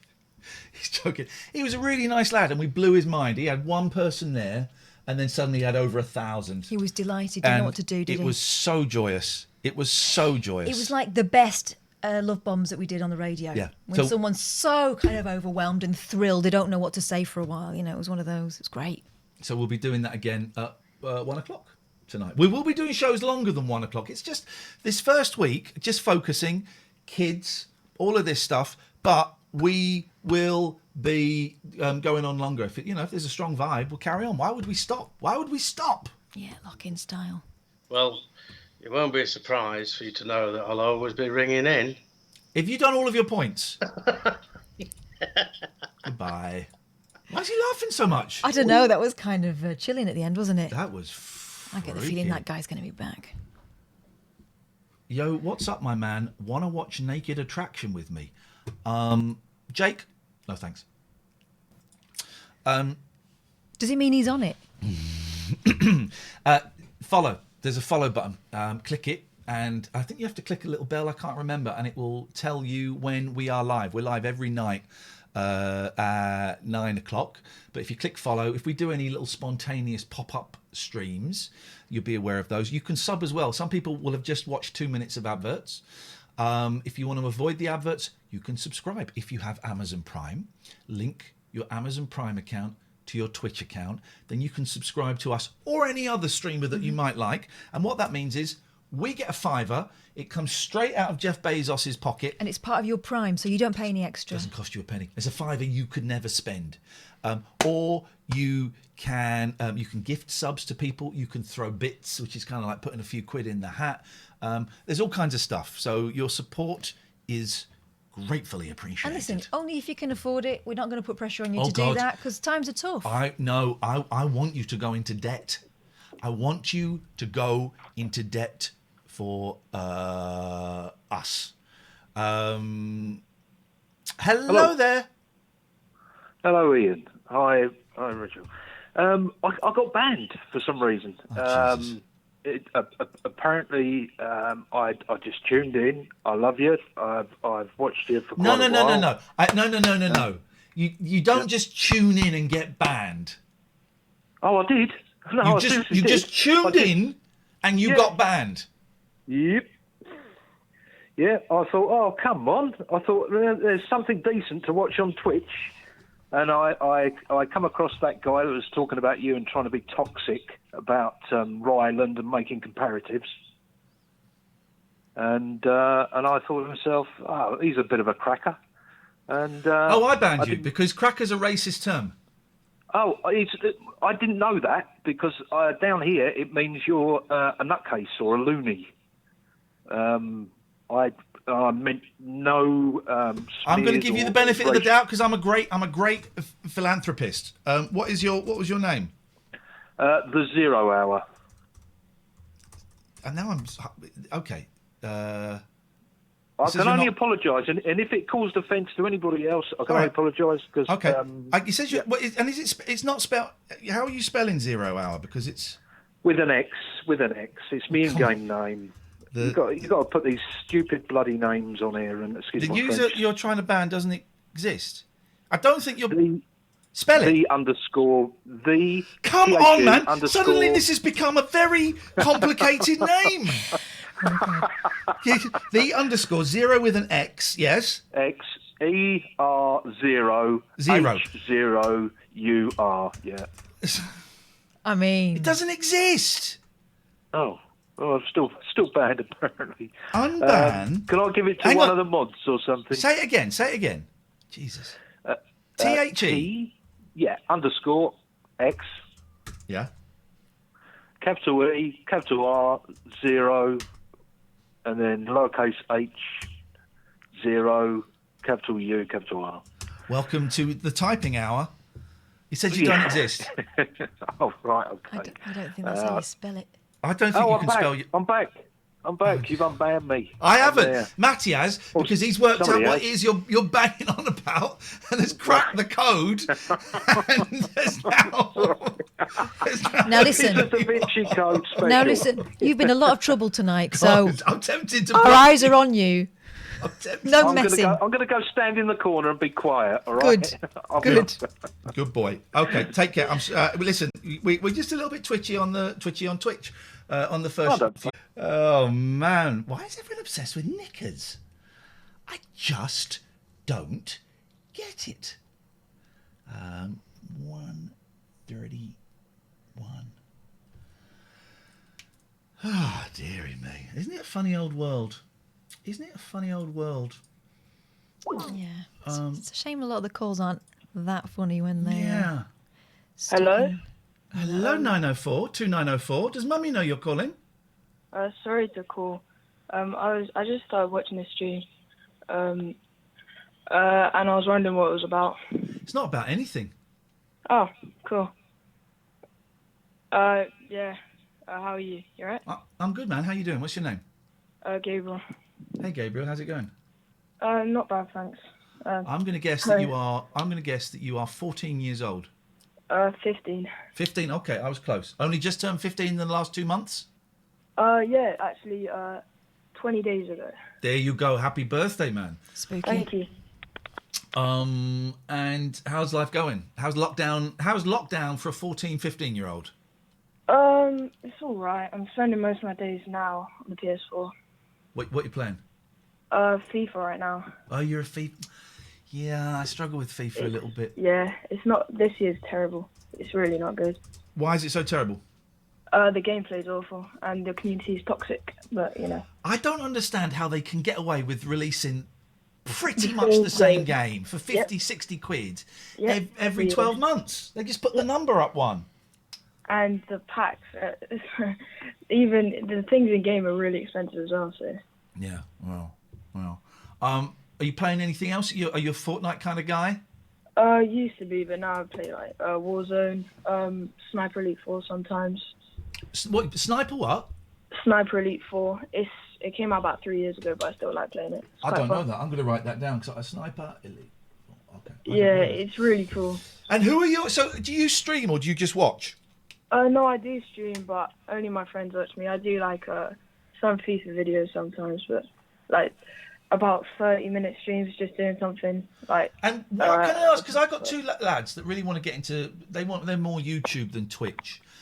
And I'm happy to support them if that's what they want to do. Why are you doing it? Well, hopefully, like to get an audience, but just to like entertain my friends and talk to them during lockdown. It's a good way of doing it, I think, and to gain viewers, gain some friends, I guess, on Twitch. Pretty cool online friends. Do you see it as a career? If it grows into something, then yes. If it doesn't, but I think you have to stick to it, and I'm not committing to it very well. Yeah. Who are your favourite streamers or YouTubers? YouTubers, Sidemen. Who else? Chris MD is good, but recently I've watching this like smaller streamer. He's only got about 90,000 subscribers. His name's McGill. He's really funny. He's got some great edits, but I don't know him. I'll have to have a look. My boys are they're kind of coming off Dan TDM and Ali A bit. Mm-hmm. They love. I tell you what, I love FGTV. Have you seen that? No, I don't. It's this American guy, and he's quite annoying. But once you get past the annoyance, he's a brilliant editor. And he has his family playing, including this little bebes. This got a little baby. It's funny, man. It's really dumb. It's really, really stupid and dumb. And it's a lot of fun. Slogo Man and Jelly we've been watching. But there's so many of them. There's some good stuff out there. Yeah. But I saw the Alpha Sync in the top left corner. What's that about? Alpha Sync gave me my computer. Oh. So that's why we got that. The AlphaSync gave me the computer. I was using a Mac before this, which is a nightmare to stream on. And I spoke to AlphaSync, and they gave me the computer. All I've got to do is have that little thing up there, do some tweets about AlphaSync, and say genuinely they're the best computers you can get for gaming and streaming. Yeah. I was I'm on my laptop right now watching the stream. It's a HP one. Yeah. It's good, but I wanted to get into PC gaming. Because all my friends have PCs now, but my dad doesn't really want me to sell that, so I'm selling my bike to hopefully get some money for it. And I was looking, I was genuinely, and I'm not joking about this, that's why I recognised it, because I know I'd never heard it before. But I got an ad on Instagram about it, AlphaSync, and I just decided to click on it. It's about £500, I think. That's the budget. Go and have a look, right? I'm not going to do a full-on ad for them, but I genuinely, I think they're brilliant. I was speaking to them today, and there's a chance we might be doing some giveaways with them at some point. I've never used a PC that was smooth and as easy as this. And my boy has got one as well, which I bought, and it's just a dream. It's a dream to use, man. Yeah, but yeah, they're much quicker than most laptops. But good luck. Thank you. Thanks very much. Now, Gabriel or Gabriel? Gabriel. Gabriel. Yeah, Gabriel. All right. It's that and the name Aaron and Aaron. Oh well, that varies. I always struggle with. That varies. Anyway, thanks. I just wanted to see how you're doing. Nice, man. You give us a call. We're here Monday to Friday, 9 till 12. It's not really about anything. It's just chilling and having a chat. Yeah. Thank you. Sorry about that. Take care, Gabriel. I enjoyed that. Thank you, mate. My heart broke a little bit when he said he was going to sell his bike. Why? Because... Nah, he's 15. Yeah, I guess. 15 is... Yeah, but it kind of is the in-between of getting a car, isn't it? Having a bike, bit of freedom. I wasn't using a bike 16, 17. I used to ride mine to school. Well, you're a bumlick. I wasn't using a bike then. It wasn't... Oh, man. We're going to go from that to, unfortunately, this. Yes? Yeah, hello? Goodbye. It's just... Hello? There we go. Yeah. I mean, even the names. Guys, we can't take any unknown person callers, I'm afraid. And I can't take any calls on Skype with people that haven't got pictures or have got obviously fake pictures. We've got to try a little bit harder. Yeah, we've also had about 5 John Smiths. We've got a lot of John Smith. It's a white name. It's a good white name. It's the whitest. It's a good white name. Look at the colour of my nose. What is that about? What is that all about? Also, I'm barely any colour at all there, and I've got loads of makeup on. Because Kath died 10 years ago. That's very, very Oh, bad. gosh. Yeah, it's very sad. Very sad. Adults being shown up by a 15-year-old. Absolutely Isn't it? right. Well, adults in the loosest sense. Yeah, they do put adults in inverted commas. Absolutely right. You kind of had the best glimpse of... Yes, I did do a cycling proficiency test. I did a cycling proficiency test. I got 97%. Oh, I didn't get scores. Oh, because, yes, Matt, I got 97%. And then I got to enter something for the county and I came last because I used my sister's bike, which was not very good. Hello, 037. Hi, yeah, my name's Adam. I didn't know that my number was hidden, so I've unhidden it. Basically, I just wanted to say that for the past 5 days... Okie dokie. I think a bit longer, don't you?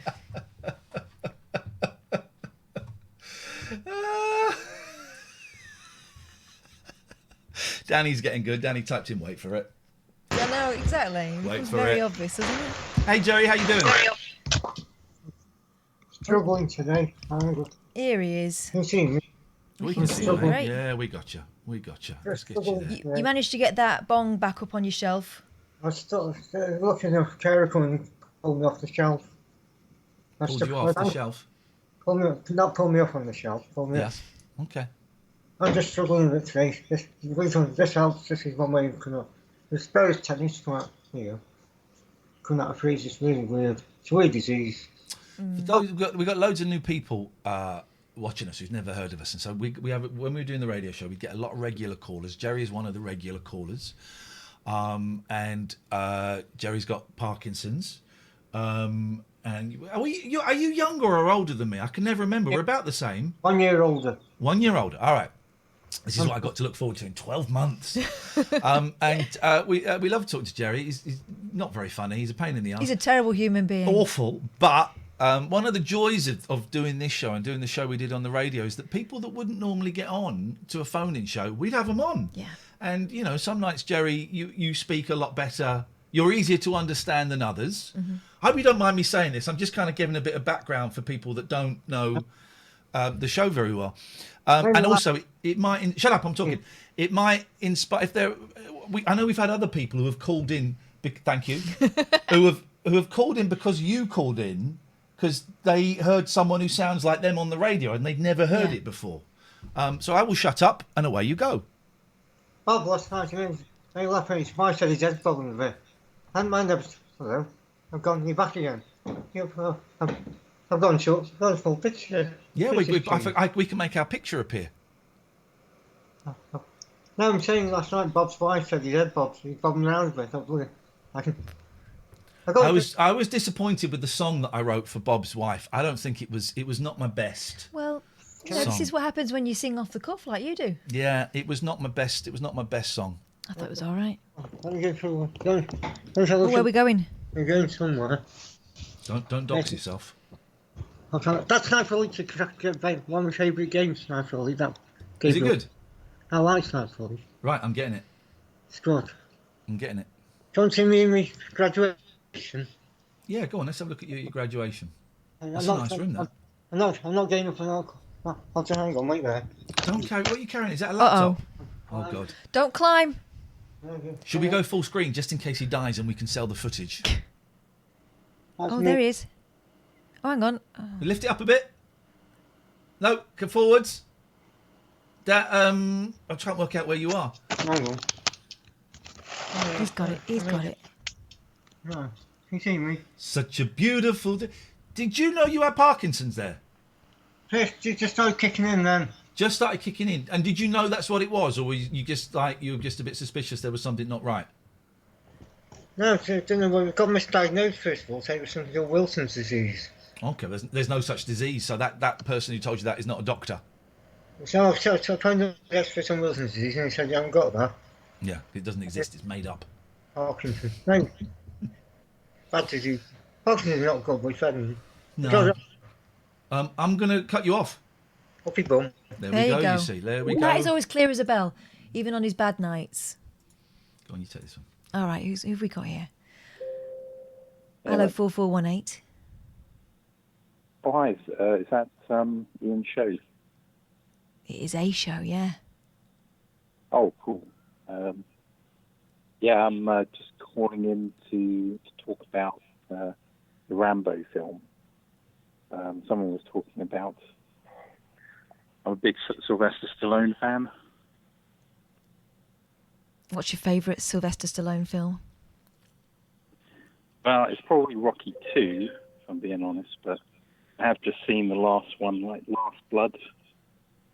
That was terrible. Last Blood was terrible. No, it was a pretty good movie, actually. Oh, come on. It was 87 minutes. No, it's 90 minutes long, but there are 8 minutes of credits. What? Yeah. No. Yeah. And why? What are they doing in the credits? Nothing. And I was reading about it. There was a whole fight. It was just silly. It didn't make any sense. No, it was a good movie. I mean, obviously, it deals with a serious subject, which is, people trafficking. Yes. And that sort yeah, but he dealt with it in a really stupid way. With him getting beaten up, his niece becoming a heroin addict, then dying, so he builds a series of underground tunnels with traps in to kill the Mexicans. Yeah, it is a bit of a departure, but there was a good reason for it.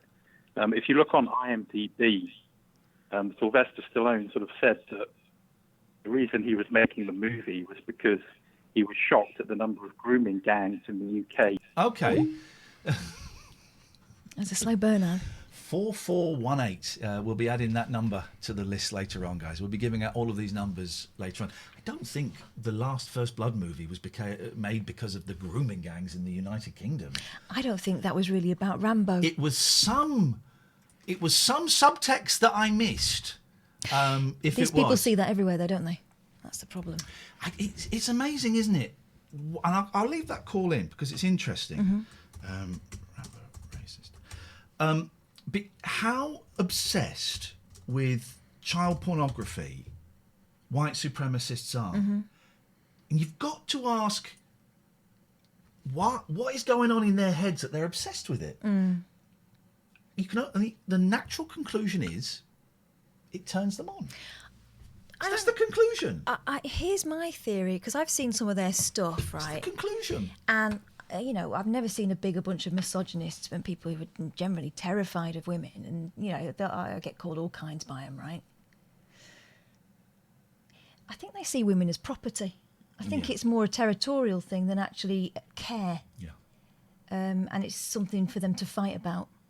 Don't forget, guys, I'm compiling a list of all of these numbers, and I will, if you want them, send me an email. If you want to have a chat with these people, you'd be very, very welcome to that. Yeah. Let's try this one. Hello, caller. Hello. Nah. I was just calling. Nah, no, you're not. Oh. No, okay. You're not. You're not. Oh, sorry. You're okay. not. Yeah. No. Bye-bye. What? Sorry? No, you're not. Oh, I was just going to ask about your... No. Always the same, isn't it? That's not a normal way to speak. Is it? It's so much. Oh my God! You know what the problem is? They spend too much time on their keyboards. They've forgotten how to speak to a normal person. It's so much. Unbelievable. What's happening is there's 150 of them watching us now on a different stream and streaming, and it's hilarious, man. It's hilarious. Should we do another one? Yeah, go on. Here we go. Yep. Hello. Pick up the phone. Hi. Yeah, can you hear me? No, because you're on speakerphone. Come off speakerphone. I'm not on speakerphone. Yes, you are. I'm not. Well, your face isn't near your phone. Come near the phone, please. I don't know what to do. Come off speakerphone. What's that? I'm not on speakerphone. What's that? Okay, what's thank you. that? Hello. Hi there. Is this Mr. Lee? No. Oh, no. Yeah, I just decided to call the number because I wanted to say that I was a huge fan of you. What's your favourite thing that I've done? I used to listen to you 10 years ago on LBC. And who was my producer on LBC? Sorry? Who was my producer? Hang on a second. Was it somebody named Carl?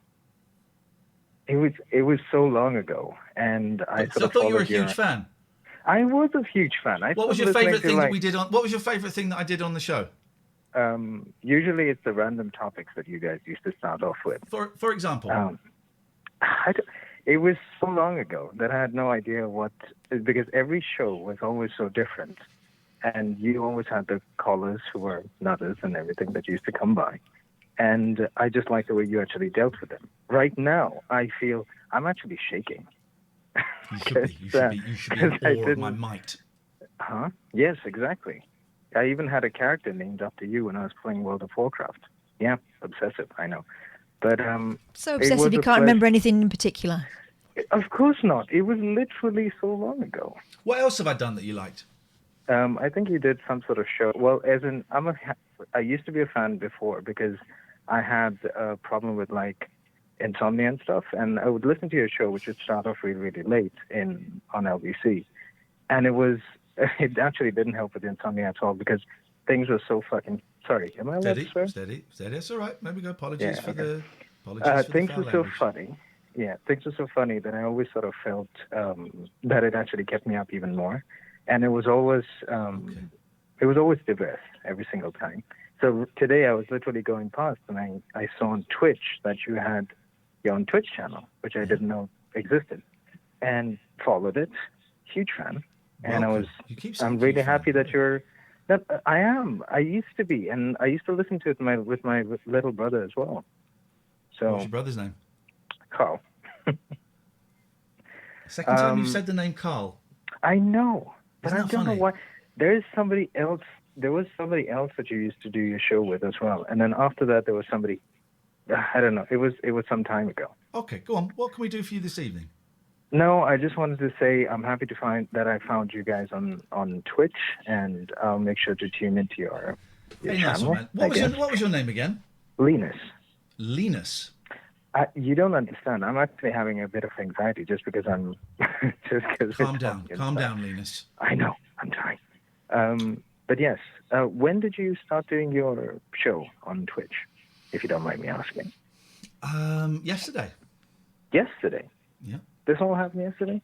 Nice. Well, I'm happy to have found your stream. I'm happy to have you found us, Linus. Yes, and I wish you good luck, you and your co-host there. I'm sorry if I didn't say anything to you.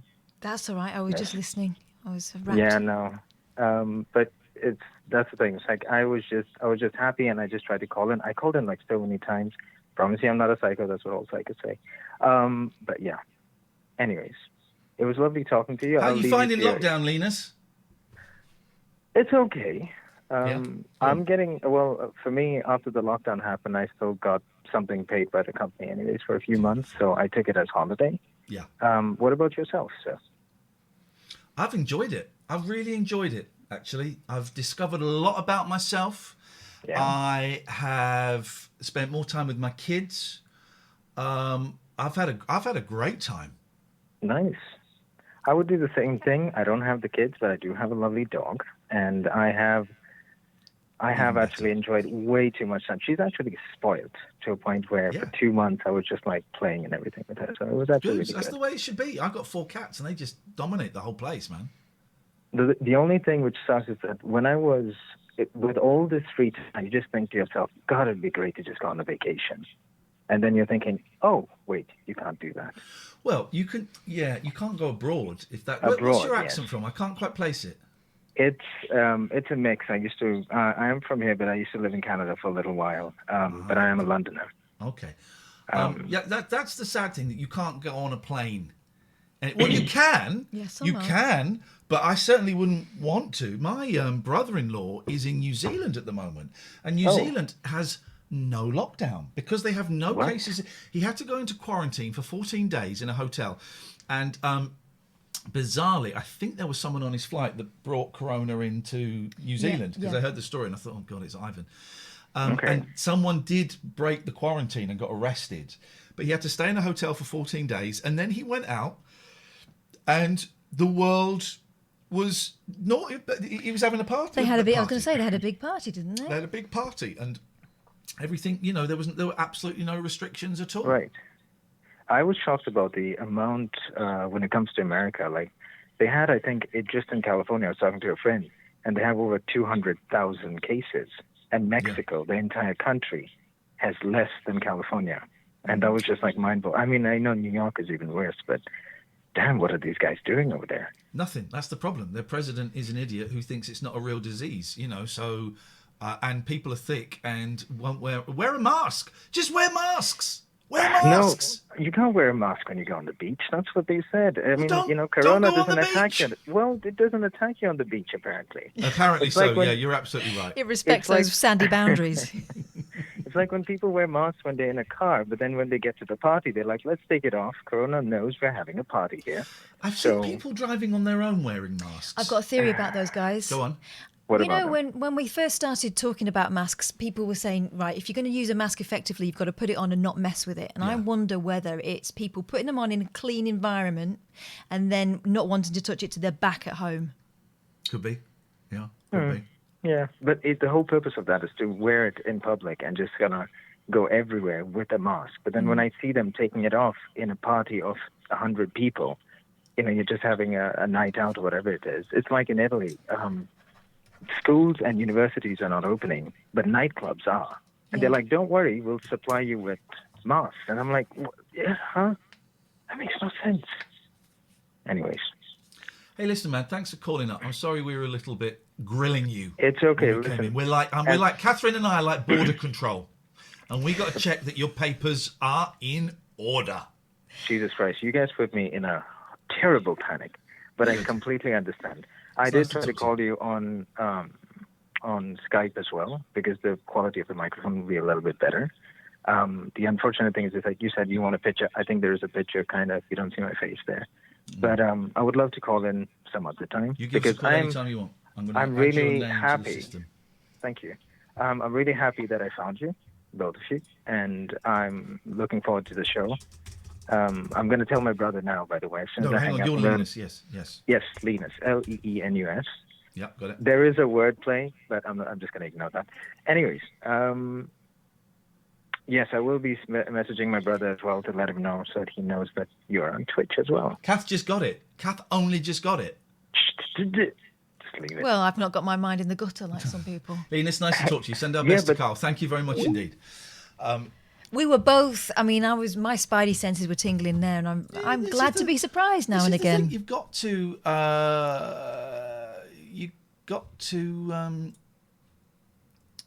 Be on your guard.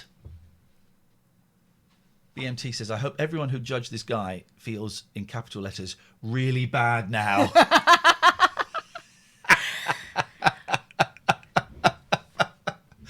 Follow, like, subscribe. It all helps. We're doing this. Listen, Twitch are giving us a big old boost this week by putting us on the front page all this week. They ain't next week, and the numbers are going to go boom. But you can call in about absolutely anything you want. Let's go to... Yeah, we'll do that in a second. We'll do... yes, hello, 506. Good evening, guys. How are we going? Very well, thank you. Who is this, please, caller? My name is Callum, and I'm from Birmingham. Prove it. Speak in a Birmingham accent, please. What was that, sorry? Speak in a Birmingham accent, please. Well, if I may just follow up from the last call about travelling abroad, if I may. You may. So I've quite an interesting little story. Well, we'll be the judge of that. Go on. My girlfriend actually lives in Hungary, so I haven't been able to see her for nearly 6 months now because of the lockdown. Yes. So it just made me kind of think about, because I've been enjoying it in a way. I've been working throughout the whole time at my place at work. But one of the reasons, I mean, your man who mentioned it's been really nice for a few people to kind of stay and, you know, have family time. But it's also been tough just because I haven't seen her for nearly 6 months, which has been quite tough. So. Yeah, that must be tough. And you know, Skype and Zoom are brilliant. Hey, what happened to House Party? Do you remember House Party? Oh gosh, briefly. They got accused of they got hacked, and the rumor was that Zoom had hacked them and released all the data to totally discredit them. But I'm sure Zoom denied all that. Well, and Zoom and all these things are great, but yeah, if you can't be with the one you love right. The one you're with. Well, yourself. Yeah. It's tough, you know. It's really tough, and it's hard. It's quite interesting because I've heard a lot of people, and I do agree with them. I think we've all benefited somewhat from having more time with, you know, close friends and family. But whereabouts in Hungary does she live? She lives in Budapest. She's from a small town to the east of Hungary, near the border of Romania, called Pekesaba. But she lives in Budapest now. How did you meet each other? Well, that's an even funnier story. I've worked in America for 3 years at a summer camp in Wisconsin.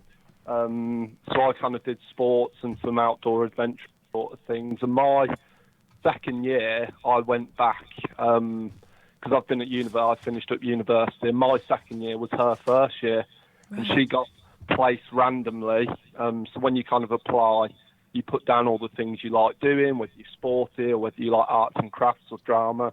And it turns out we're both sporty people, and just by chance, someone found our 2 applications and placed us in the same place, and we've been together for 2 years now. Gosh, what was your nickname on camp? Because my sister did Camp America, and she had to use a sort of pseudonym. No one uses their own names.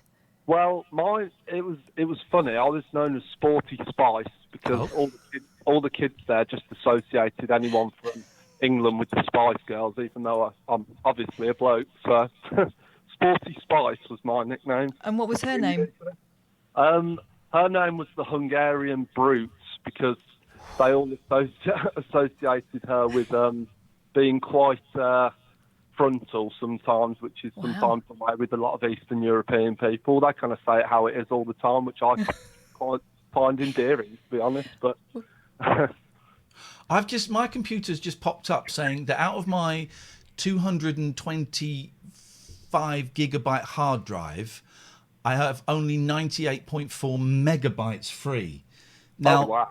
That's quite bad, right? I mean, I'm not a massive tech guy, but to do with emails, if it said that I had that little space left with that amount of hard drive, I'd assume we'd probably need some more going on somewhere. Okay, right. God, okay. Well, that's a bit of a worry, isn't it? Well, it's not. I'm assuming I just click it and drag it all over to the D drive. Is that what we do, computer guys?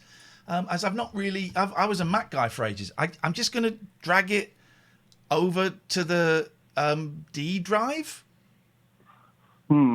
If in doubt, either restart the computer or drag and drop. Right. There we go. This guy knows what he's talking about. I'm just also where I'm recording this, which might mean. What was your name? I forgot your name. Callum. Sporty Spice. Callum Sporty Spice. I'm just writing you down. Hey, nice to talk to you, Callum. Any idea when you're going to get to meet up with her again? Well, it's actually my birthday in August, and we're kind of like being cautious about. I mean, sort of cautious about travelling, but definitely I'm looking into the possibility of getting a flight over there, depending on their travelling situation. So we'll see. We're kind of playing it by ear, but we're trying to be more hopeful than negative, you know. Well, you've got to be, haven't you? That's all you got to be sometimes, you know. Yeah. So. Nice one, man. Best of luck. So, thank you, guys. Enjoying the show. Love it. Thank you, Take guys. care, Sporty. Bye-bye. Bye-bye. What a nice guy. It's a good nickname as well. What a nice guy. When my sister was at Camp America, she had to dissuade a rather, green American girl from having her nickname as Nurturing Beaver. Oh, no. Yeah, she wanted to be called Nurturing Beaver.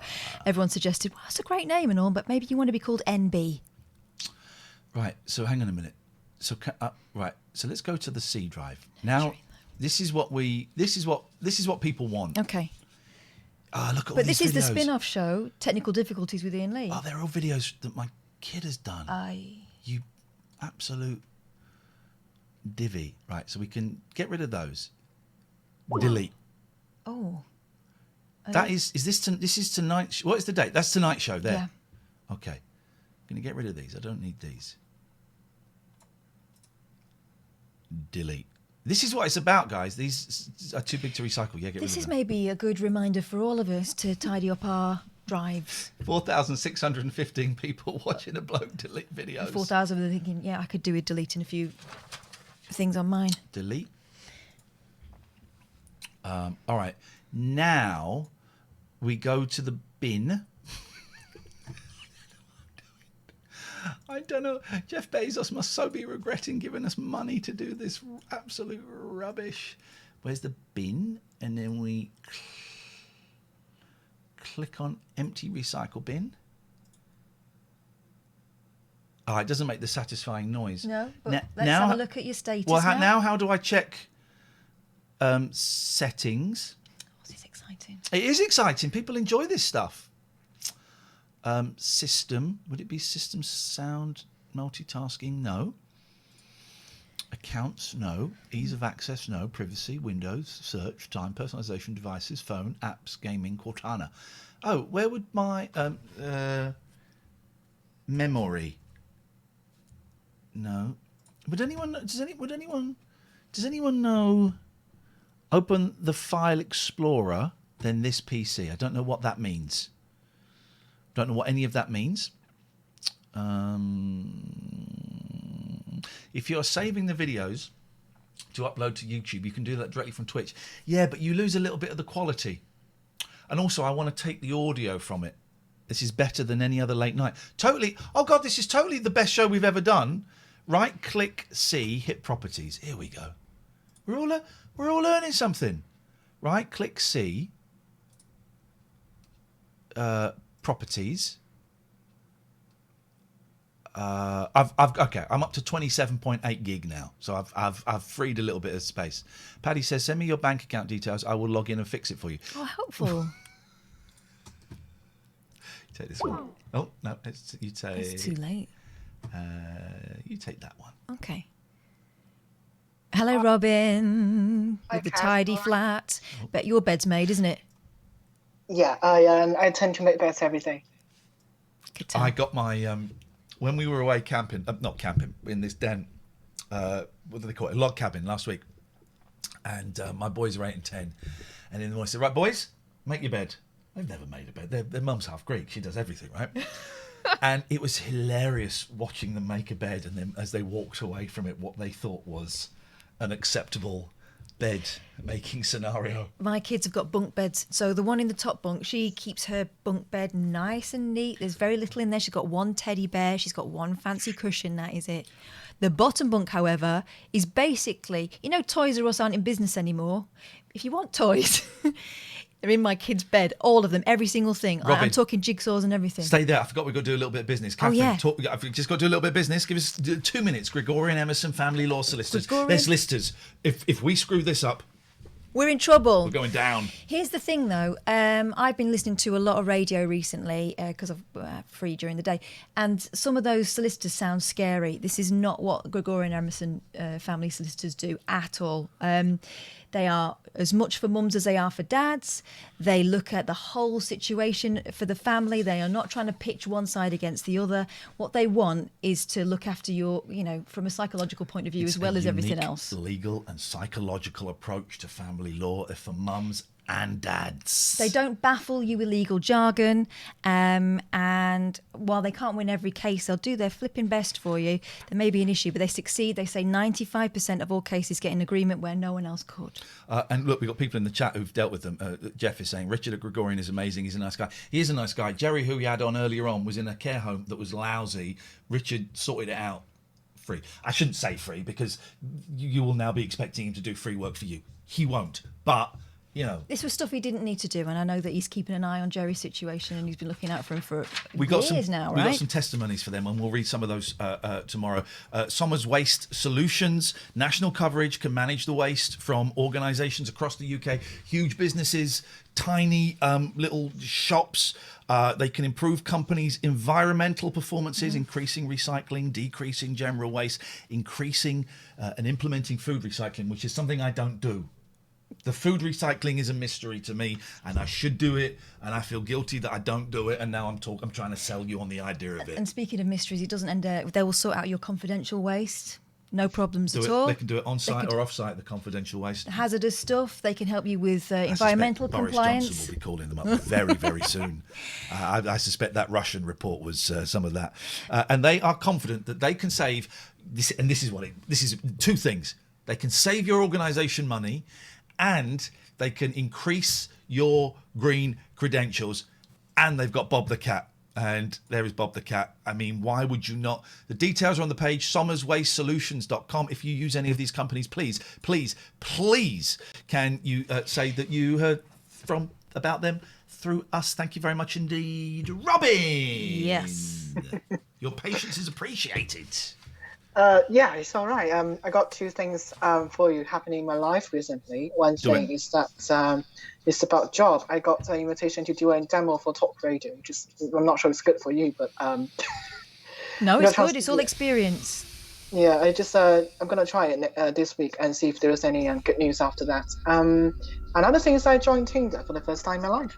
Oh, here we go. Well, this scary music is for Talk Radio. It also works for Tinder as well. Tell me now, Tinder is the swipe left, swipe right. Yeah. What and so which way is for yes, I would like to kiss left you? Left is to leave it. Right is you're all right. Yeah. Okay.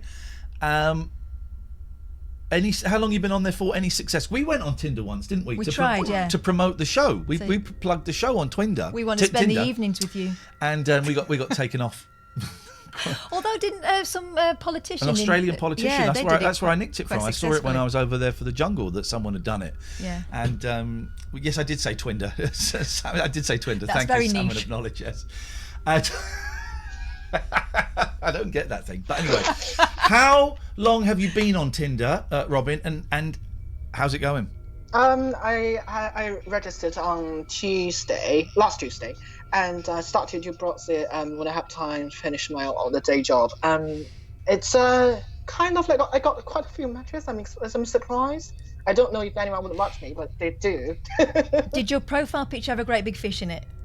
No. Oh, sounds like you didn't need it. You need to have the fish. You need to have the fish. And when you get matches, is that people that... Because I don't really understand it. Is that... I'm so old, and I'm sure you're the same, Catherine. We used to do phone-ins separately. A friend of mine has decided to try internet dating. Now, sounds very odd to me. What's wrong with meeting someone in a bar? Would you ever consider trying internet dating? Give us a call now. I think I phrased it a bit more subtly, and it was more like, internet dating? Is it just for weirdos? Call me now. But now... all dating is done on the internet, and thank God because of Corona. And here's the thing, it's not just for weirdos, although you will find them on there too. So that is it's okay. I guess now people can go to the pub. It takes, because otherwise it's like looking at the sweet shop and not being able to visit, isn't it?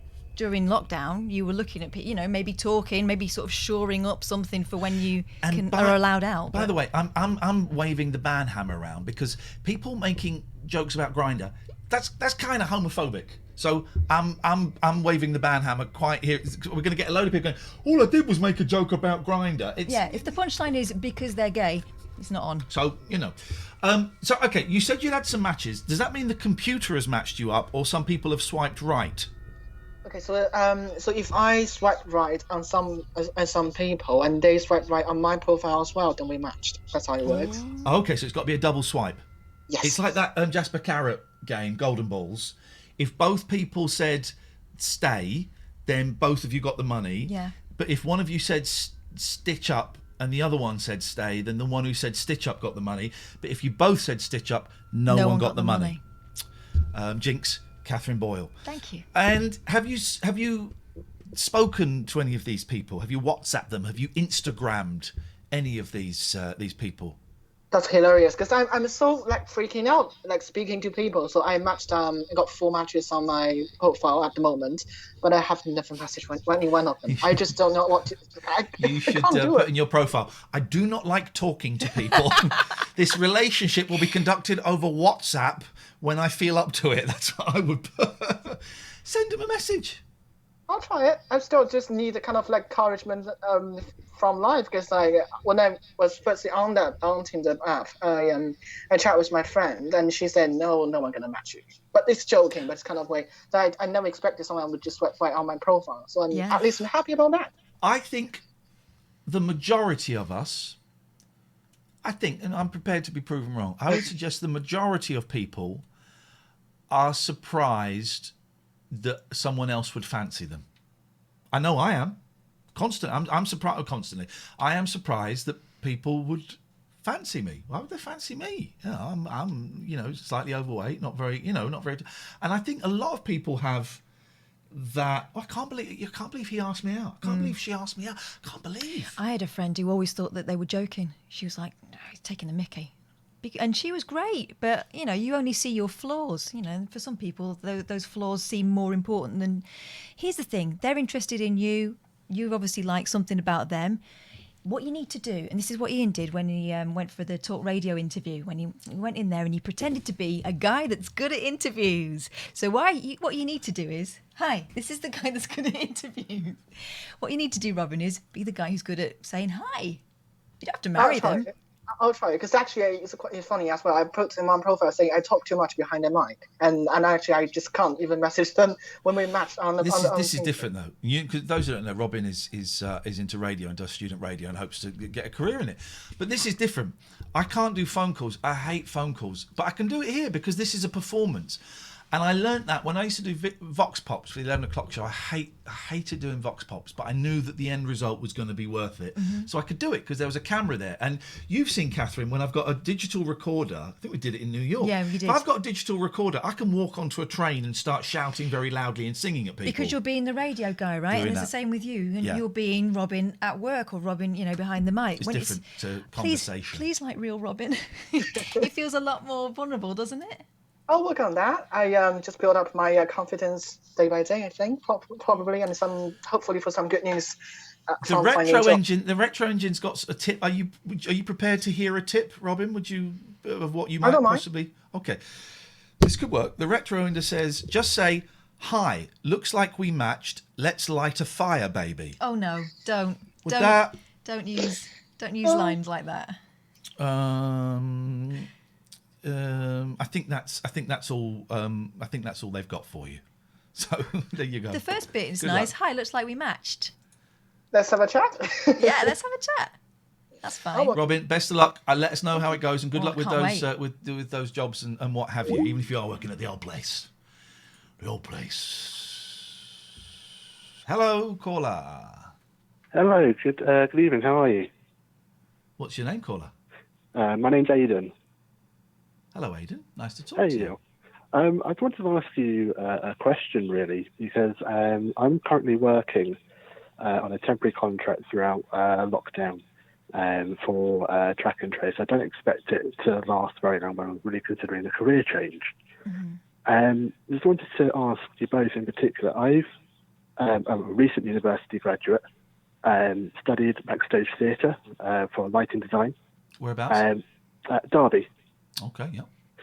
And I also kind of did on the side student media as well. I volunteered for the student radio team and the newspaper.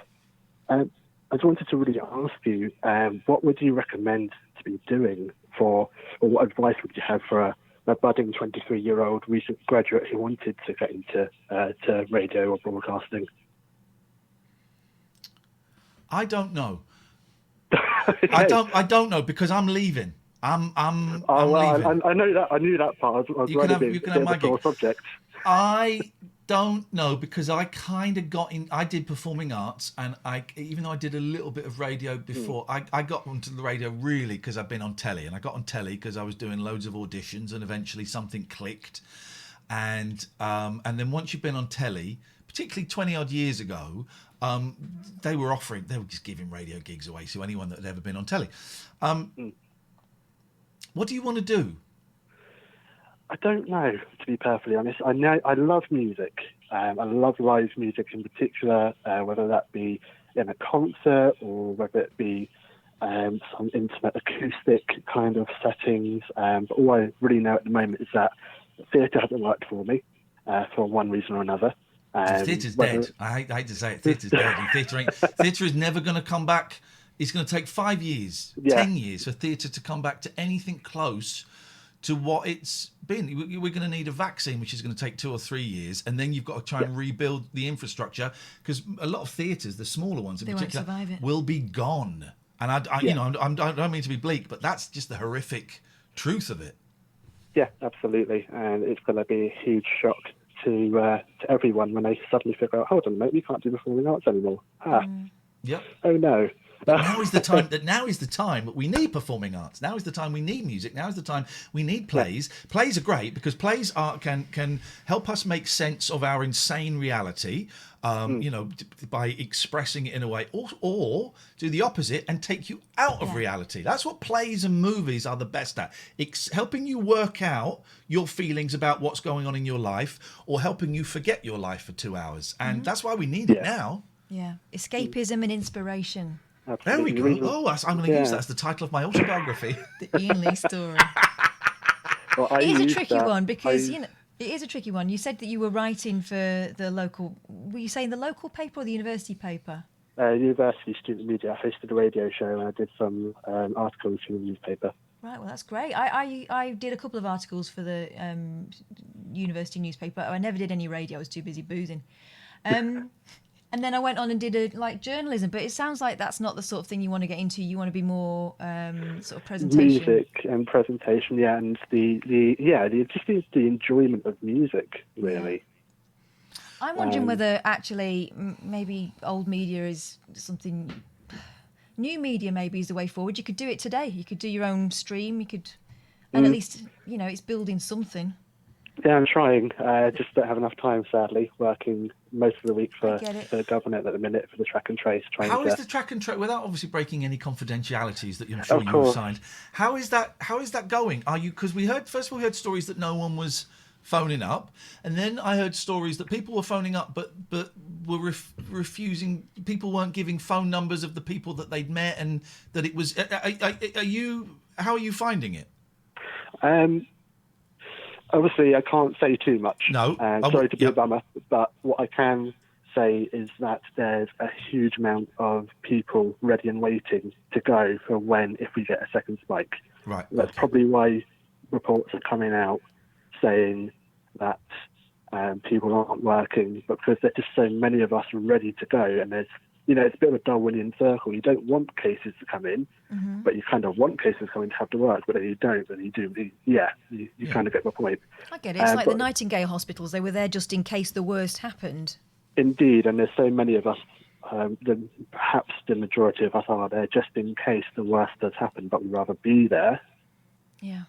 In case it does happen. So I think the reports are partly true, yes. I can give you that, but there's really what you can... What was your name? Sorry, because I'm going to just click on the thing and add your name. Aidan. Aidan, I remember you said that at the start. I'm just typing it in, so if next time you call in, we can go, hello, Aidan.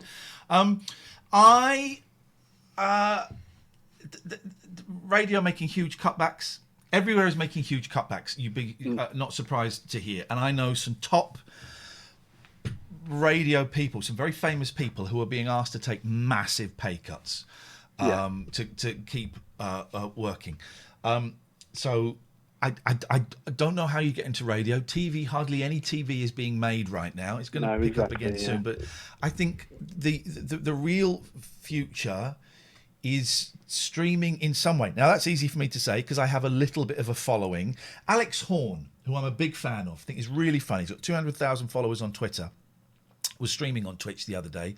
I can't remember who told me this. And he had 197 people watching him. And he's got a big following. Mm-hmm. It's tough, man. We've got 4,500 people because Twitch are being really kind and they're plugging us this week. Next week, I suspect it'll be down in the high hundreds. And then we have to kind of really work to build the momentum. But streaming and podcasting is a great way to kind of learn your craft. And, I mean, how pretentious do you want me to get, Aidan? I mean, I'll take all I can get at the minute. I'm going to get really pretentious then. Here we go. You shouldn't be making stuff to make money.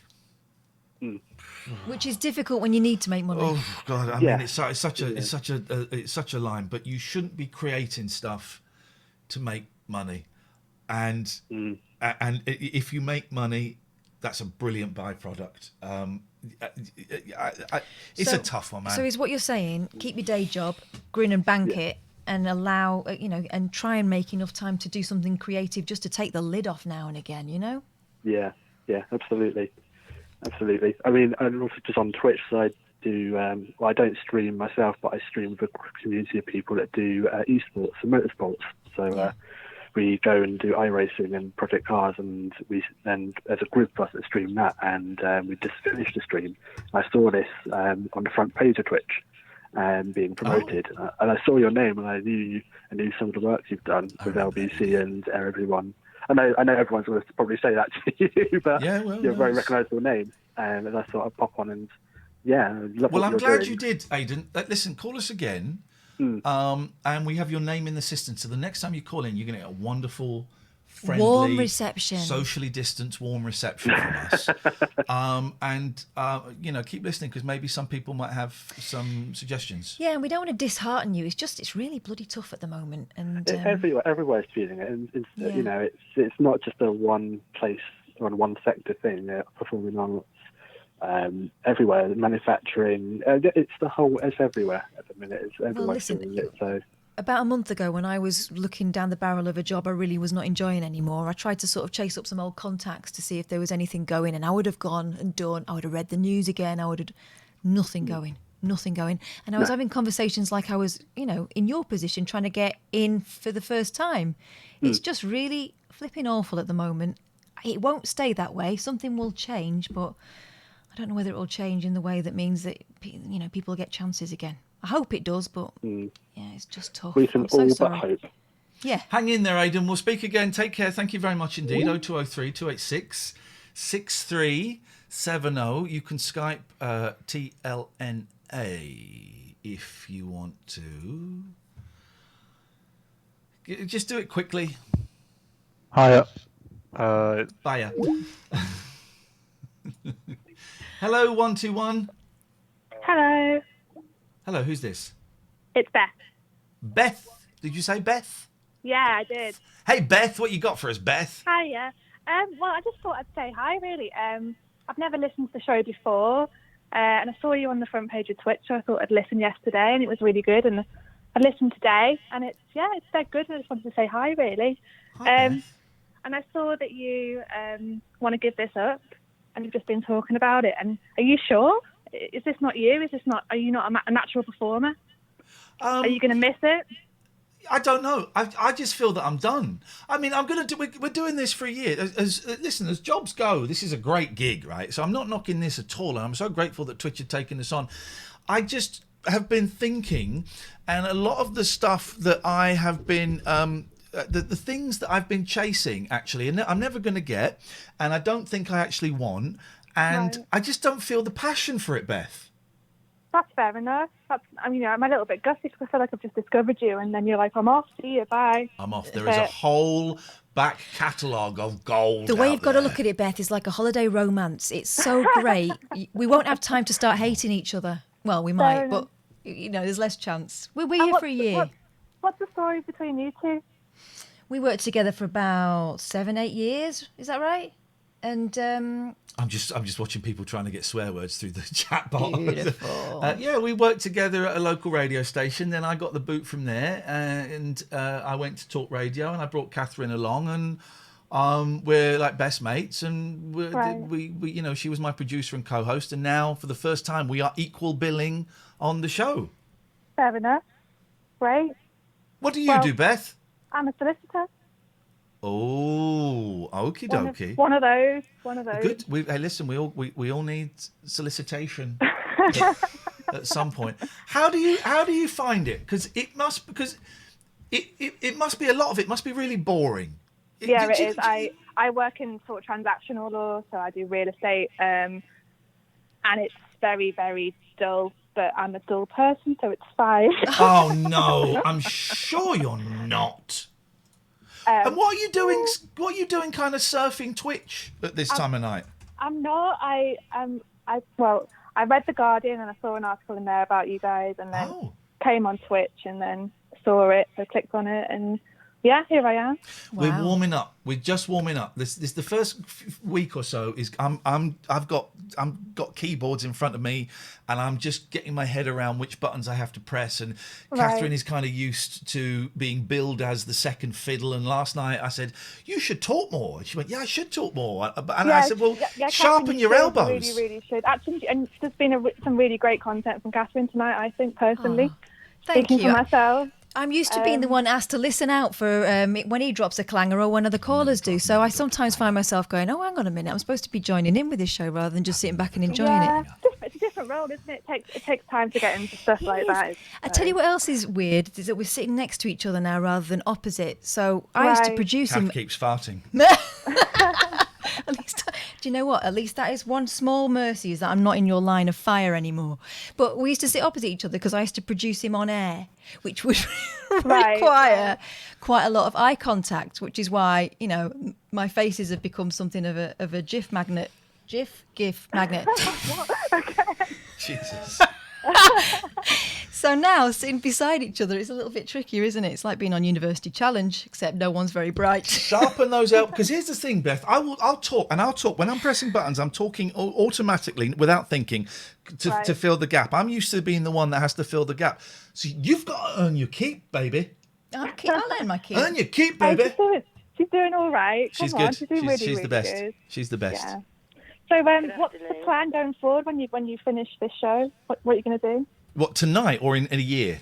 In a year. Here's the thing: if we become Twitch millionaires, I'm Yeah. staying. We didn't have this conversation. I'm staying. But I'm going to college. Catherine will be doing it on her own. She'll boot you out. Oh, I would watch it and I would listen to that every single night. She's my favourite. It'd be like new phone, who dis? I plan to go back to college. I've got 2 days college this week and 2 days next week to do a little certificate. And then if that goes well, in September, I'm going to try and enrol in college for a 2-year diploma in counselling. Oh, wow. Oh, that's fantastic. Wow. Okay. Wow, I wasn't plan. expecting that. No, I know. No one is. And everyone thinks it's a joke. It's like, no. What I would love to see, though, is, whether you can take a step out of the limelight or whether each one of those consultations will end up being a private Iain Lee performance. Got this great video of me when I was in the jungle. Have a look at it. It's on YouTube. You think you've got problems? Check this out. That's the plan. But, and you wouldn't incorporate, just thinking out loud here, you wouldn't incorporate your counselling into your streaming or anything like that. That might be a nice little, I don't know, offshoot of what you're doing now. It might well be. It might well be. Who knows how I'm going to be feeling in 3 years? All I know is after last night's show, which was brilliant, I wasn't buzzing and I wasn't down. It was just a bit. It was just a bit flat, and that's me being completely honest. It was just a bit. I did that, But that always happens quite often after big things. I get that when I go into, I don't know, a meeting or whatever, and I've got to talk for 2 hours to someone, and I come out and I go, oh, I think that's normal. Yeah, I think so. And also, there have been a lot of heightened emotions over the last month or so. Oh, shut up. See, there we go. There were kiss it. Now, can I, is that sexual harassment, Beth? Can I know you do like property and stuff, but she sexually harassed me at work. I was driven to it. How much could I get for that? Loads, hundreds, thousands. I'm in. Beth, it's really nice to talk to you. Thank you so much for calling. Thanks so much, guys. See you later. Bye-bye. Bye-bye. What nice people we're getting. Yeah. We're getting nice calls tonight. I liked her. Educated woman. Very, very much so. Hello, 224. Hello. And then we go to this. Oh, I actually got accepted. Hello. You got accepted. What's your name, caller? Well, my name is Carl. I may sound American, but I'm actually calling from Sweden right now. But are you American? No. When I was younger, my mom used to work for the UN, so I lived in America for a few years and moved to Guatemala for a couple of years, and I moved to Sweden finally 10 years ago. How are you finding Sweden? Oh, well, I mean, since I was born here to begin with, I just feel like it's Swedish, right? A lot of international, I guess, like people who live in different countries kind of feel split. But for me, in my opinion, since I was born here and I've lived here most of my life, it's just my natural place to be. Okay. How can we help you tonight, Carl? Well, I was kind of interested in, because obviously now during the pandemic, Sweden has kind of taken its unique position of, not locking down and how's that working people for you staying guys? home. And, a lot of Swedish media kind of propagate this idea that it's really good that we've chosen the right strategy and whatnot. But then also when I read foreign media that states that Sweden is doing a bad job, that Well, I thought the death rate was... I've not kept an eye... I've got relatives in Sweden, but I've not really kept an eye on it. Last I heard, I thought the death rate was quite bad. Well, I mean, it depends. I mean, it really depends on what you mean when you say the death rate, because... I mean, the rate of people dying per 100,000. Yeah, but I mean, and I'm going into that because I mean how those deaths are recorded. Right. Because if you look at, like, in Sweden, at least what I've heard, deaths are recorded in the sense that if you're diagnosed with the COVID-19 within 30, and you die within 30 days of it, you're considered a death by COVID. And let's take an extreme case. You're diagnosed with COVID-19, you get hit by a car, you'll still be written as a COVID death. I think we've just discovered there's a similar issue over here with that. But that's not going to make it. That's not going to have a. But that wouldn't have a significant impact on the numbers, though, would it? Well, it depends on what approach you take. Because I also think if you look at Belgium, for example, I mean, they also impose lockdown measures, and they have a death rate of about, I think it was 800 per million, which is about 300 more than Sweden. And it all depends on how you count deaths. But generally, I mean, right now, I didn't really want to talk about deaths, but I just want to kind of get your opinion and what you think the general consensus is for like Sweden's strategy? Or do you think we're doing things right? No one cares. Oh. No one cares. No one cares in this country. No one cares what's happening in Sweden. If I'm completely honest, no one cares. I think we're all too busy looking at the shambles that's ensuing here. It's not a story at all. Here is a story. America is a story. Brazil is a story. And every now and then Germany will be a story. But that's it. The rest of the world, no one in Britain cares. Oh, okay. Sorry, man. I love Sweden. I love it. I think Sweden's great. I've been to the Pippi Longstocking Museum in Sweden. So that's true. You're virtually Swedish. Virtually Swedish. Sure. As long as you've also been in IKEA, then you're good too, man. Exactly, man. IKEA. It's supposed to be pronounced IKEA. IKEA. But that's not me being rude, Carl. Honestly, it's not a story in the media. Every now and then a Twitter thread will pop up. How's Sweden's unique attitude to COVID going? Because I think actually at first some newspapers were hoping that we would pursue a herd immunity kind of technique, and they were looking to you guys to show everyone that was the way to do it. But I don't think it's quite I don't think the numbers are quite as convenient as some of those papers would hope. Yeah, no, I mean, I remember it was more towards the beginning where the media coverage was like really strong. It's like, oh, look at this one country, Sweden doing differently. That's when the media attention, and I understand there isn't much media attention now, but I'm just kind of thinking as an afterthought, if you were to think at all, like, would you have rather been more free to do what you want to do? I wanted a tougher lockdown like they had in Greece and in France, where you needed documents to go out. I think we never really had a lockdown over here. It was a joke. I wanted a tough lockdown, and I just think that a society where business and spending is more important than people's lives means that we have built our society on entirely the wrong basis. Yeah. That's capitalism. And what's the alternative? I don't know. But the fact that people going to Pizza Express is more important than my mum's life says to me that we have got our entire system completely to cock. Yeah.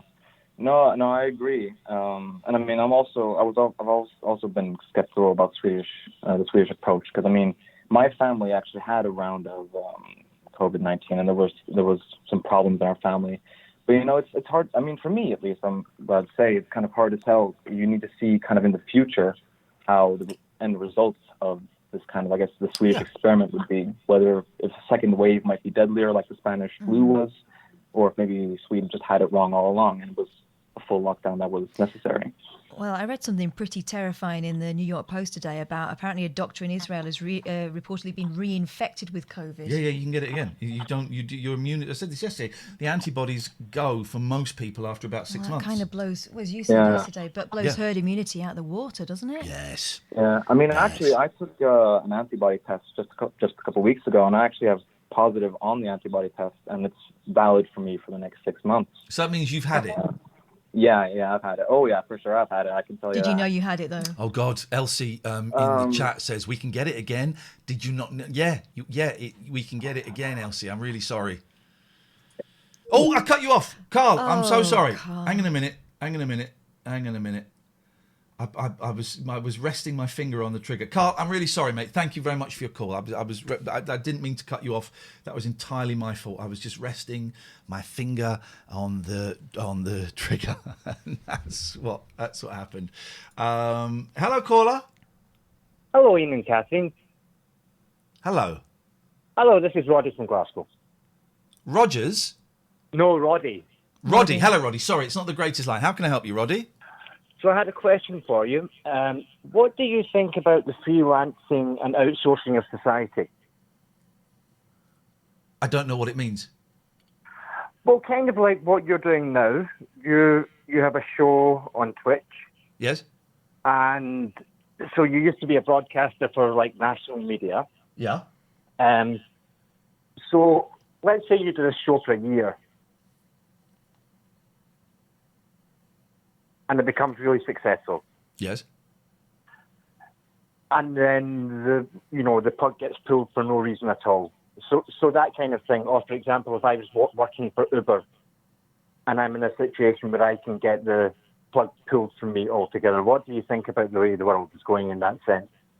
But that can happen in any job, can't it? Yeah, no, I think it can. I just think, well, from my point of view, over the last 10 or 15 years, the world has become much more extreme in that sense. So it was just a generalised question in that What's area. happened to you, Roddy? Oh, no, nothing's happened to me. It was just I thought it was an interesting question. I think the concept of a long-term job career in one place is history. Yeah. You know, I used to laugh when you'd often, I don't know how old you are, Roddy, but 42. 42, and well, you might probably heard your parents talk about in the 60s, if you lost a job in the morning, you'd have another job by the afternoon, and Yeah. we used to laugh at that. Just as kids now would laugh at the concept of working in the same company for 35 years. It doesn't happen. Yeah. I mean, I don't want to come across all kind of socialist and stuff, because I don't think I am a socialist. But the working class and the people, the service industries, and all of this, we're meaningless. I should include myself in that or not. But those people are meaningless to the people in power, to the Boris Johnsons and the Dominic Cummings and the wealthy elite. The Nigel Farages, everybody that told us to vote for Brexit. People are meaningless to them. Jobs are meaningless to them. Yeah. That's why people are being told to get on buses and go back to work. It's meaningless. I would tend to agree with you there, but I don't know if someone's saying that sounds like socialism. I don't know if it is. I don't really know what socialism means. If it is, then okay, I guess possibly there's a chance I might be a socialist. I don't know. But the little people, let's call them, are unimportant. They're unimportant because, and if they die, then we'll just get someone else in. It's going to be a little bit trickier with Brexit because you can't get the Polish in or the Romanians in to do it. But there'll always be someone else to come and do it. Yeah, I suppose so. Indeed. Thank you, Roddy. It's all a bit flipping depressing, isn't it? It is a little bit depressing. I'm just going to add No, Roddy. I didn't mean to be depressing. Oh, Sorry, no, I'm not blaming you for that. I'm just saying the situation at the moment. What made me think of it, it was Dr. Disrespect, and he had a show on Twitch, and it got pulled, and he had millions of viewers and all that. Well, I don't kind of listen. thing. Here's the thing. I don't know anything about this Dr. Disrespect guy. Neither do and I. I know that just know that he was big and he got taken off. That's all I know. But okay, well that happened. But I mean, if you're phoning in to try and get one over on us, you could have just started the conversation with that. Oh no, I'm not at all. No, I'm being absolutely genuine. I was just okay. Well, I don't know anything about it. But it was how I got to the question. Yes. Okay. That was how I got to the question because that's what made me think of the question. I'm not trying to do you over. but well, no, it's okay. But did he not? But did he not break the terms of service on Twitch? No, but that's what I found interesting because I'm not specifically talking about Twitch here. Yeah. I just mean with big national corporations and all that kind of thing. These kinds of things are so pliable and they're so, they're not very clear. At the moment we don't know if he did or if he didn't. And oh, look, people in chat are saying no one knows why he was banned, and then some people are saying it's a publicity stunt, and talking about it is falling for it, which is possible because I've done a few of those stunts in the past. Yeah. Yeah. No, so it's just kind of that thing of I was thinking about that feeling of just that precariousness. Yeah, but I guess we're all going to have to get used to it. It's like this whole idea of, owning your own home. I think people in future are going to have to get over that and think, well, renting is the only option, Get over it, guys. Job for life Roddy, is over. Nice to talk to you. I look forward to speaking to you again. Thank you very much indeed. 0203 286 6370. Someone messaged in the chat and I missed it. Iain, just let yourself go. Come on, that's what you're best at. Just let yourself go. What do they mean by that swear and stuff? Just let yourself go. Let yourself go. Get funky. I don't know what that means. You take this one. All right, let's have a listen. Hello, you're on the Late Night Alternative. Who's that? Hi, it's Craig. Hello, Craig. Hello. Sorry, let me just mute the stream because I don't want to hear myself. Hello. Yeah, I was just calling in really. I've just discovered the stream. I saw it on the front page of Twitch. Been listening since like 9:30 and really enjoyed it. Oh, thank you. Yeah, it's been really good. There was something that I wanted to chat about, and it was something that's like sprung up because of lockdown really for me recently. basically I've been like had a dream of like pursuing a freelance career in like creative media, like photography and videography and stuff. Yeah. And like I've recently, like before lockdown, I was doing free work and stuff just to build a portfolio up.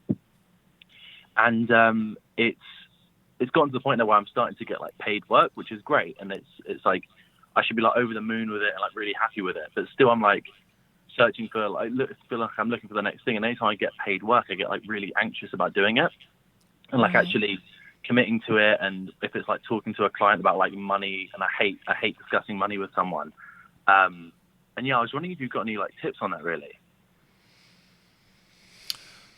Why do you get anxious? I don't what are you really know. anxious about? I think it's like kind of just trying to understand like what the services I'm offering are worth. I think a lot of artistic people feel like that because because your vision is something that you hope someone else will share, but also at the same time you think, oh, maybe I'm not as good as I think I am, and Imposter all that stuff. syndrome Yeah. is you've heard of what was your name again? Sorry. It's Craig. Craig, I'm going to add you, Craig, just so that you've heard of imposter syndrome, right? Yeah, I think so. Most people have it. A lot of people have it where you think, God, someone's going to. I've had this my entire career. Someone's going to tap me on the shoulder and say, "We hired the wrong guy, and you're no good at this." And I have that constantly, every single day. Eventually, it happens. You get the book. So that's a common thing. But what I'm hearing, and maybe I've heard this wrong, is that you don't enjoy the work. I don't know. I do enjoy it. Like when I'm when I've been working for free, like I've got a regular client that I shoot for now, and like when I was working for free, it was like amazing. I was like loving it. I'd come home, I'd have like the best time editing everything, and like now I'm getting paid for it. There's just like something in the back of my mind that's like you need to like up your game, but I feel like I'm not producing anything different to what I was before I was getting paid. Yeah. But like anytime I send them the videos, they're in love with them. Like they're really happy with them. But I feel like from my point of view, like I don't know, I'm just feeling like it's not good enough at the end of the day.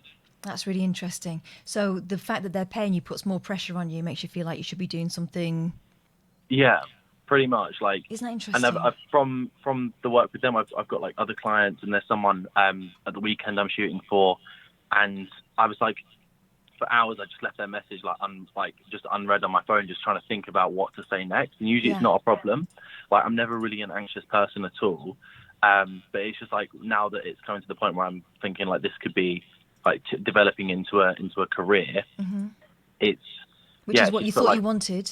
Yeah, it's completely what I wanted, and like I lost my job at the beginning of lockdown. Right. So like this whole time I've been like stressing, and I've like redesigned my website and everything like that. So I'm like good to go with everything, but now it's like starting. Yeah. It's just put like a load more pressure on it, and I was. I get it. I totally get it. I went back to painting during lockdown, and it was something I'd only ever done for fun before, and then people started wanting to buy it, and then it feels like it's something else, and you need to meet their expectations. Here's the thing you've got to remember: they believe you can do it. They see something they like in your work. People would not recommend you to their friends if they thought you were going to let them down or be crap. You've got to have faith, a bit more faith in yourself, which I know is easier said than done, but also recognise the fact that they believe you can do it. They want that thing that you're doing. And just because it's something that comes fairly easy to you and you don't think is massively difficult, and you don't think is complicated enough to merit charging for, they can't do it. That's why they need you to do it. It's funny, isn't it? I think if you were an accountant and it was a matter of adding up and you knew that you'd either got it right or wrong, it'd be so much easier to charge people for it. Yeah, no, 100%. And I think, like you said, it's like, because the stuff that I'm doing, like to me, isn't that technically difficult. Like it's really easy for me. I'm like, is this like good enough? Like, should I be doing more to warrant charging for it? But they can't do it. They can't do it. They can't do it. You can do it. I have faith in you. I think that's the thing. And now, it's just like I've got like a few people now lined up that are interested, and I'm like, it's just like all come at once, which I wasn't expecting at all. Like I was expecting like now I've got like one like paid person. I was expecting maybe like to get one more within the next year, but I've had like a few people interested, and I think it's just like the pressure of it all. Like I don't want to like mess anything up. You're not going to mess it up. You can do it. That's why they want you. Yeah. Have faith. I spent maybe 15 years doing this job that I think I'm quite good at now. You can do it right now, please. I was waiting to be ready. I was waiting to be worthy. I was waiting to push myself that bit further when I could definitely back it up. Here's the thing: you're doing it. You're already doing it, and you don't need to wait for someone else's permission. The permission is they're hiring you. Yeah, exactly. You got this. You got this. You just got. It's normal, I think, to feel, if you're an artistic sort of person, that you could do better, and that's what keeps you going back. Yeah. No, I feel like it's. Yeah, she's come to terms with the fact that they're not able to do what I can do, so that's why they're going to give me money for it. Yeah. Which would be. And then maybe you'll get to a point where you think, I'm actually quite good at this. Yeah. But baby steps. Because my whole portfolio at the moment is pretty much based off like free work that I've done, and I'm really, really proud with it. I think now it's like I'm adding like money into the mix with it, which is something that I hate anyway. And also, you were doing that kind of for yourself, and now you're fulfilling someone else's. So it's not really about whether you think you did a good job; it's about whether they did. It is a different dynamic, isn't it? Yeah, and one other thing that I wanted to touch on was like, do you have any advice on how to negotiate money with people? Man, no, because I'm terrible at that. I'm terrible. I'm constantly this is why I have an agent, right? So I don't have to, but every now and then I do have to do it, and I will go in at way less price than I think I'm worth. Yeah. And as soon as I've said it, I'll go, but if you wanted to make a cheaper offer than that, I'll do that. I don't. Look at what other people. Yeah, the best thing is look at what other people who are doing a similar job to you are charging. Yeah. And either charge the same, or if you want to undercut them a bit, that's cool. That's not low self-esteem. That's a sensible business model. You can undercut them a little bit. But it's tough. Money's tough. Money's tough to talk about and be frank about. I think culturally, we still find it really difficult to talk about money. Because it's sort of, oh God, it's. But that allows people who don't give a stuff to take the mickey. So, I think that was really good advice. Have a look. Everyone's got websites these days. Craig, look at other people's prices. We have to move on because we're coming to the end. Thank you very much indeed. I just saw a call from a regular caller, so I'm just gonna call this number here. Oh, geez, I can hear my cat's crying. You can probably hear cats and dishwasher. Here he is. At the moment. Hello? Hello, Nigel. Hello? Hello, Nigel. It's Iain and Katherine. Hello, is that Iain? Yeah, you're on Twitch. It's Iain and Katherine. You're on Twitch. Hello, Iain. It's Nigel. Nigel, guess what? Daryl Morris is listening to us. Oh, right. Are you finishing your show soon? So I tried ringing earlier just after 9, but I couldn't get through. Well, it's been quite busy, it's been Nigel. Very, very busy. But the time is yours now. In fact, you could say it was Nigel time. It's Nigel's time now. Yeah. So have you had a good show? Because I couldn't get a signal on the Twitch thing. Okay, I don't really know what that means. Well, I got to your live video, but the signal was not strong enough to hold the picture. Because of the signal's bad in my area. Well, you shouldn't. You shouldn't be ponying. You don't use up your data watching this, because this will use up a lot of data. I think we're discovering the mystery. I think we're working out the mystery of why your phone bills are so big. No, it's not.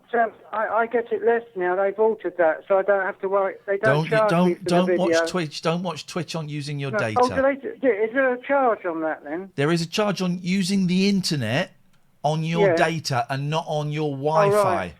For any internet. You've got Wi-Fi, but, right, Nigel? Facebook is free, isn't it? Facebook. No, if you're using your data. Oh, I thought it was all free. I didn't realise. Not if you're using your mobile phone data. No, I mean just to look at Facebook, look at messages and that. That's free. Do you have Wi-Fi in your house? I've got a Digibox which I get from EE, which they charge me for besides the bill. And does that have like a password and you have to connect your phone to it? No.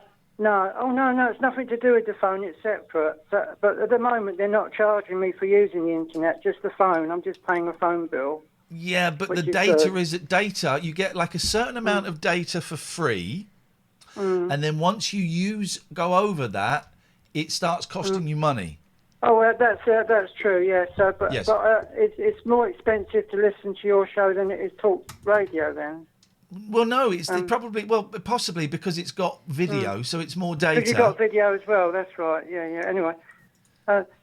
What time are you finishing the show? About 12:30? I think we finished it about 3 minutes ago. Yes, no, we're No, finished 12 o'clock. 12 o'clock tonight. 'Cause Midnight, like I've Cinderella. got my kids here, and I've got to make sure they're asleep. People asked me to ring in earlier, but I did Hang ring on a in. second. But Hang on a obviously he second. was very Screw busy. you, Mark. When Iain knows more about technology than you do, you're in trouble. Well, let me read what Mark actually wrote. When Iain knows more about technology more than you know you're in trouble. I know more about English than you do, Mark. I know more about English than you do, Mark. And you're in trouble. Topic. Be quiet. You're in trouble with the feds and the popo and my fist. Oh, mate. Sorry, Nigel. Carry on, please, mate.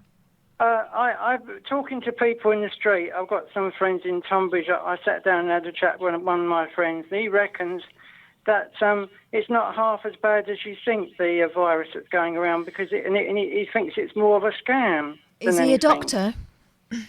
No, of course. But I mean, he said he doesn't know anyone who's had it in the whole of I the do. town. I know some people that have had it, and I know someone that's died of it. But people Who are you going to believe? A lot of people are not taking it seriously enough, are A lot they? of people are idiots, aren't they, Nigel? So I don't know what to think, to be honest. Well, I've told you I know some people that have had it, and I know someone that has died. But he said it's mainly people that have got chest complaints anyway. Okay. And things like that, you know. Okay. Anyway. You can either believe a random idiot on the street, or you can believe the facts. Can I just say as well, Nigel, I would be very careful hanging out with that guy because I bet he doesn't wash his hands. I bet he's licking I COVID didn't off sit of that people's close to buttocks. him. I bet he's getting on his. I bet he's going to meet COVID some bum nutters. parties. Iain, you do Sorry? meet some nutters. You meet nutters all the time. Yeah. Yeah, you do meet some nutters. Anyway, I watched your program last night on Twitch, the whole show to the end, and that was. I think Katherine looked ever so nice on the screen, and she got her hair nice with a fringe. Yeah, I brushed it and everything. All right, it's getting a little bit. It's getting a little bit pervy, Nigel.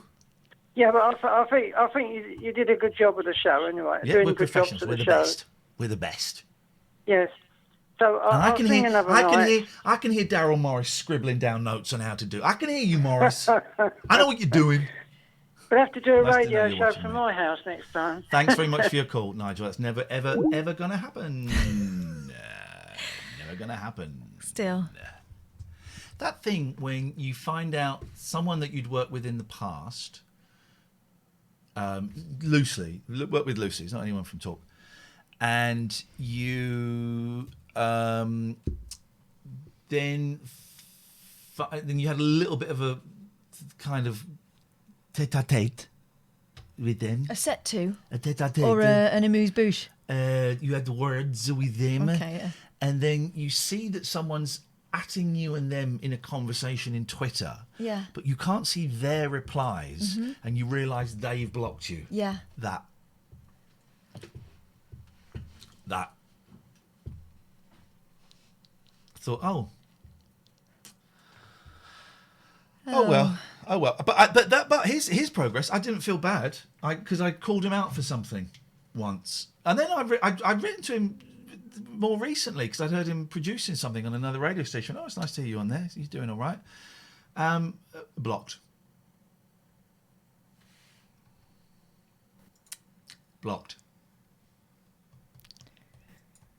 Oh, by the way, you can clip bits, callers. I'll tell you how you can clip bits in a bit. Hello, Andrew. Hello there, Iain. How are you? I'm very well. I'm so sorry. I've seen you calling in for ages, and I kept missing your call. It's been a little bit busy this evening.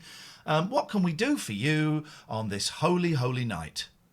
Well, it's lovely to talk to you again. I think I talked to you on Absolute and Talk Radio before, but wanted to bring up bad toupees. I think you were talking about bad toupees earlier in the show. Yes, there's no such thing as a good one.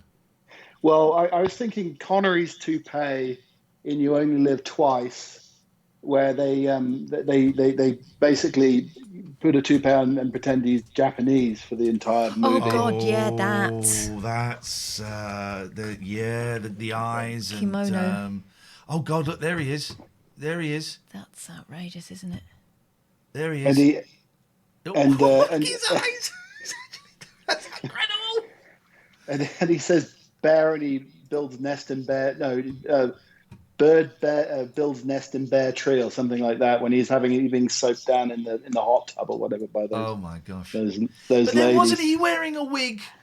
He was anyway. As He was wearing James Bond, wasn't he? Yes, he was at that time. If you see pictures of him at that time, he had very little hair anyway. So he was wearing a toupee towards those older Bond movies. But I mean, he's a handsome man. But yeah, he certainly had the toupee on in those last few Bond movies. A toupee, yeah. I mean, he definitely had sideburns, so he obviously had the hair around. But I would say the sideburns stopped there. Oh, you think there was an extra sideburn? I think that is the over toupee's the just top. the top bit. No, I think it stops there, and that is brushed over. My. Although that goes in there, doesn't it? So maybe Yes. it's there. Maybe it goes behind the ear. Yeah. The wig could go behind the. Oh yeah, there we go. The wig goes behind the ear. Oh, yeah, you can see a bit is line real. actually. Now You can see the line, yeah, and that bit's real. There's Poor a old picture Sean of him Connery. diving into the South China Sea, or wherever it is, with his wife, and he has hardly any hair. It's away from the movie when they were filming it. I guess a day they weren't actually filming, and he had very little hair at all. There is no such thing, Andrew, as a good wig. It does not exist. Can you remember Mr. Brosnan's wig or Bronson's wig in Grange Hill? Yes, well, of course. Didn't Came off in the swimming pool, didn't it? He left it off in the swimming pool, and someone stole it. And then who died in Mr. Bronson's car? Danny Kendall. Yes, that's right. It was Danny It was. Kendall. It looked like an orange beaver on top of his head, basically. Wow. But then Bullet Baxter is in Star Wars. Mr. Bronson was in Star Wars as well, isn't he? Yes, he was. Is Bullet Baxter in Star Wars? I can't think who Bullet is. He was the sports teacher with the moustache. Oh yes, big beard. Oh yeah, big beard and a blue tracksuit. It was a great show, Grange Hill in the 80s. I mean, they had some pretty good writers, I think. Yeah. My teachers used to blame all bad behaviour on Grange Hill. You've been watching too much Grange Hill. Makes you think that this is okay. I was like, gosh, what are they watching now?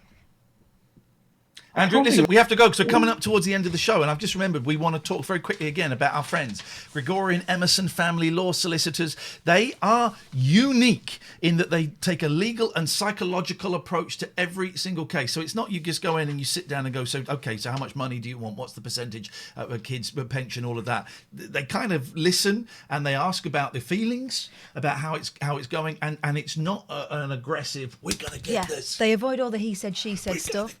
They represent women just as much as men. So they're not biased in favour of dads or vice versa. They will send the heavies round, though, if that's what you want. Do they? No, but they care about everyone's well-being, basically. No, they don't. I'm so sorry, Richard. They care about the psychological impact of what is a really flipping traumatic time. So...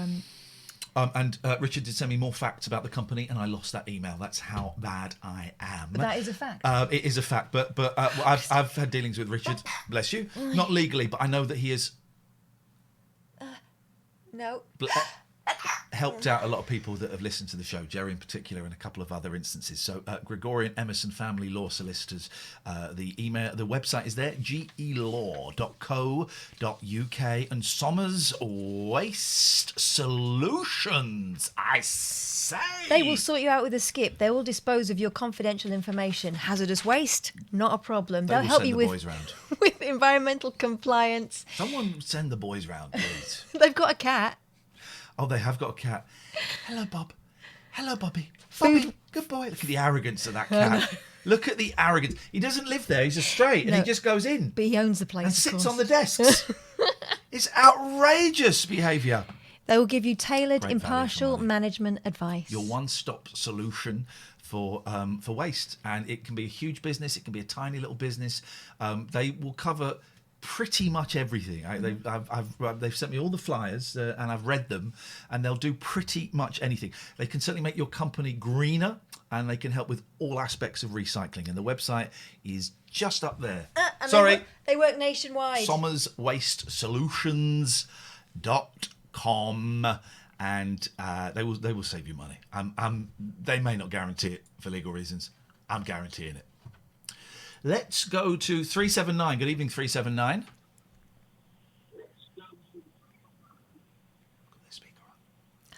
Hello, caller. Hello. No, they bottled it. Goodbye. I think we're coming to the end. Yeah. This is more relaxed than yesterday, and it was a mellower vibe than yesterday. It's not always going to be upbeat, up-tempo dance music. Sometimes. Hi, I'm looking to use Summer's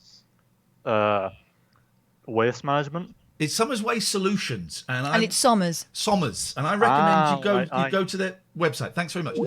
There you go, guys. We got a first deal. Thank you, Shawnee. It's not always going to be the hacienda on a Thursday night. Sometimes it's going to be a chill out room. Yeah, it might be Cafe Del Mar. Oh, Cafe Del Mar Volume 1. Yeah. What an album. Great. Was that the one with Padilla in it? Yeah. Padilla. It also had Love Comes in bells on everyone.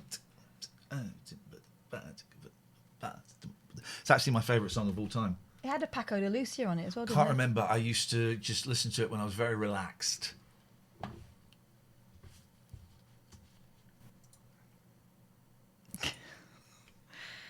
Deary me. Should we do a raid? The raid last night was an absolute joy. Mods, thank you, Mods. By the way, if you want to advertise with us, and I don't mean the adverts that roll through Twitch, I mean the reads, send us an email, TLNA. What is it? It's late night alternative at gmail.com. Like Sommers and like Gregorians, we have very, very competitive rates. And we'll never do more than 4 a week. We'll never do more than 4. Have more than 4 companies going at the same time. So you get our undivided. Well, divided between 4 you potentially. You get 25% of our attenzione. Here's where my head is at. Go on. I feel disappointed that oh no, they're not that much lower. We got to 4,700 yesterday, didn't we? Are you insane? It's been great. Really appreciate it. Thanks to everyone who's been watching. Ah, shut up. Tell your friends as Get long lost. as they're not knobs. Your friends are losers. I don't want your friends here. I do. I don't want their friends here. Your friends are losers. Well, loads of people are really upset that we've got boomer moderators. People keep coming in and going, "What is this, gammon TV?" I know. Listen. Yes, it is. I know it's very old-fashioned to say this, and you'll call us a boomer, but boomers are like my parents' age. We're not boomers. I'm going to close Skype for now. Boomer TV. What is this? What is this? The Gammon channel? No. Yes, it is. Right, should we do a little raid? I like this. I like a raid. Right, okay, so for the people who are just joining us and who were not familiar with our work, familiar with our work on radio, what we used to do sometimes is go out and send a love bomb. So what we would do is have a look on Periscope, and we'd find someone who was doing something that they were really enjoying, but there was about 2-3 people watching, and we would send everyone in there, and we would spend 4 or 5 minutes sometimes. Yeah. Telling them they were brilliant and trying to build them up a little bit. We will still do Periscope love bombs, I promise. Here's the great thing about Twitch. We've got so much more choice here because there are people doing all sorts of stuff. There's people just chatting, there's people playing games, there's people playing instruments. So tempted to raid Limmy with his pathetic 2,000 and go, "Hi Limmy, here's our 4,000 viewers. Thanks so much." And it's got to be English. They've got to be speaking English. And we don't want to send you over to kids, really. No, as much as it looks, there are some cool-looking kids. I just think I think my kids are up. Hello? No. I think it's probably a little bit inappropriate. Yeah. So we're going to find someone who's live, speaks English. We're going to ask you to be nice, please. And if you like them, follow them. I love this. Look, daily life of a house cat. What a channel. What a channel. But those guys don't care if you're watching or not. No, they don't.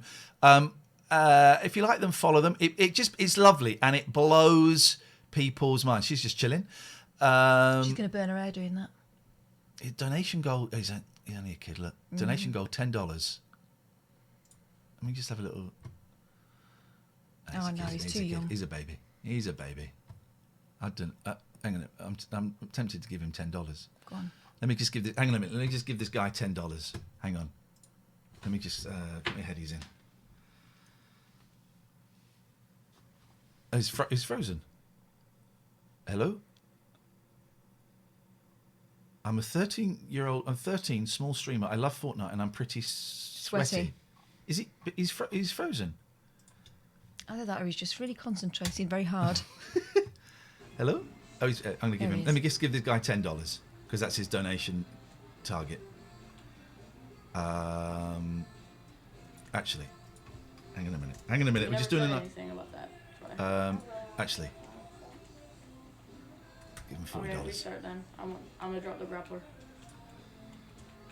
Enjoy. I'm going to give him $40. All right. In fact, I wonder if I can do this so that Yeah. you can see this because this could be quite you a don't cool. lie. You don't lie. But Yeah, everyone actually, else I don't want to see my and you're like, I'm gonna PayPal. give you $1,000. No, just stay here and blah blah blah blah blah. It's And just, then see, 5 we're seconds not going to later, raid this guy, literally, but and I'm um, so like so it's annoying us. we're gonna.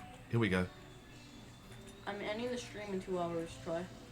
Here we go. Right, I think I've just given him some money. Bro, if I want to buy my family lunch again. Bro, if I want to buy my You better be family lunch grateful. again. Bro, if I want to buy my family lunch again. If I want to buy my family lunch Oh, again. where's that I echo then coming from? keep on. I gotta keep on. Yeah, there's a bunch of this. I've seen it. Yeah, there's a bunch of getting high ground. Getting high ground. Well, come on, be Bro, can you, like, be stop? grateful. Bro, can you like stop? Here we go. Here we go. Here we go. Come on! He's too caught up in his game. I gave him $40. Hang on. Hey man, I just made a So I donation. gotta stream for more so I can get. Did so I it can come through? pay for my Here we go. family's lunch again. So it was actually pretty nice.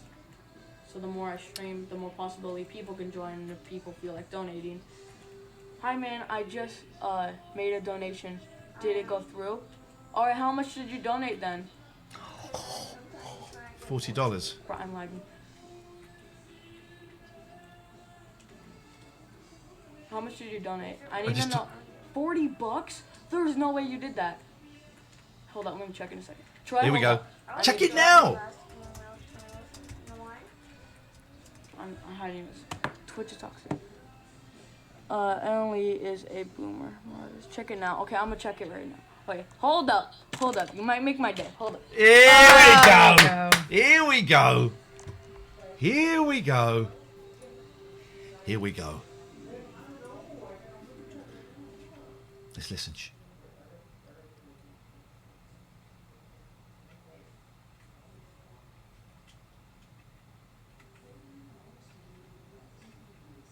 I would be so pleased if he came back and went, screw you, man.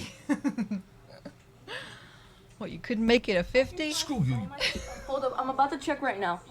Boomer donation. Sorry, bourbon, chicken strips.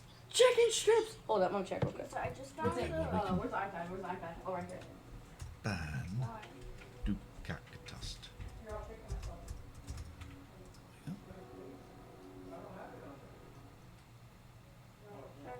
We're going to do a raid in a bit. I don't know where we've lost 1,000 followers, but I'm quite enjoying this.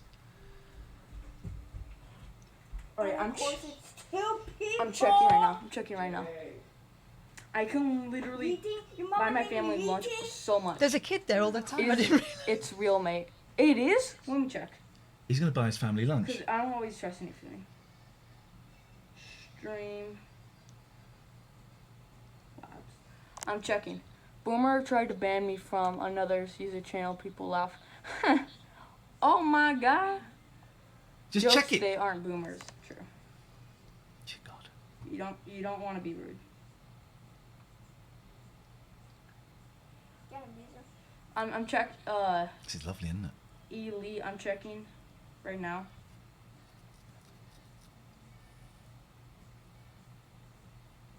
Oh my gosh! Did you actually donate $40? Oh, he's worried that you're winding him up. I'm worried that I didn't do it. I'm checking it right now. Okay. I like this guy. Stop pushing me. Bruh, this is insane. Did you actually? No way. You actually did. No way. Wicked, there you go. Oh my gosh. Oh my gosh. No way. That's not There's what no way you gave me $40 straight off the bat. There's no way. Completely busted right now? Heck yeah, it's completely busted. There's no... Oh my gosh, thank you. Stay safe, young man. Enjoy Oh my it. gosh, $40. Oh my gosh. Oh, look at that. We're not going to raid him because he's a young lad, right? I think it's slightly inappropriate. I just got donated $40. Stay safe, young man. I will stay safe. Bro. Oh. I love it. I love it. That's what it's about. Oh my gosh. Thank you. Oh my god. Okay. Okay, man. Nicholas. Oh my god. I have to go. What? What? I'm not listening to it. Oh my god. Okay, man. I have to go have fun streaming. Oh my gosh. Okay, man. I love you. I gotta go. I didn't say Have love fun streaming. I hope I do. When I win a chicken dinner. Oh my god. Oh my god. I am so happy right now. Oh my gosh. That's just how my eldest would be. That's why I done it. He's rich now. No. Look. I'm taking us out for lunch. That's what I'm doing. Nick, it's donation. Yeah, I can get donations. When I win a chicken dinner, oh my gosh. What are you gonna do? Take us 17 viewers, oh my gosh. Romeo, I thought you had to go. That's sad. Bro, I can't believe he actually gave me really like my $40. eldest. Today's revenue. I'm gonna look. See? Look. Oh, sorry. We'll leave him. We'll leave him. What a nice lad. Wow, that was what lovely. a nice lad. That was so lovely. What a nice lad. Wasn't that fun? Right, but now we've got to find someone else. So we go to Twitch, and we're going to go to browse, and we're going to go to just chatting, which is the section that we're in. Let's go down a little bit. Let's go down. Let's go down. Let's go down. Let's go down. Kath, if anyone catches your eye. Who's this? Tell me about your weekend. Okay. You want to go back out into the cold? More than ever. More than ever. The past is written. But What's this, you adverts? To run Yeah. On a no, this is outrageous. It just changed so that we could have her. I see cats. Yeah, I like her. I see a All girl right, we're in gonna do glasses. this. We're going to do Let's this. get in there. Be nice, guys. Be nice, please. Yeah, You know, because this is she's got one viewer, and we're probably going to add 1,000 if you fancy it. So thank you so much for watching. The podcast and the YouTube will be up on Thursday morning. Already, we've had a blast. Like spontaneous. So thank you very much indeed. Let's go. Please be nice. Planning stuff. We'll be back tomorrow 9 o'clock So till it annoys me when we feel like. What have I done? What have I done wrong? unpredictable. Oh, I know. Have I done it right? Here we go. 791, 802. Yeah, back 9 o'clock. See you then. Let's do the raid in 5, Good night. 4, 3, Um. 2, 1. Yeah, I don't know. I was wanting to do like more Life is Strange,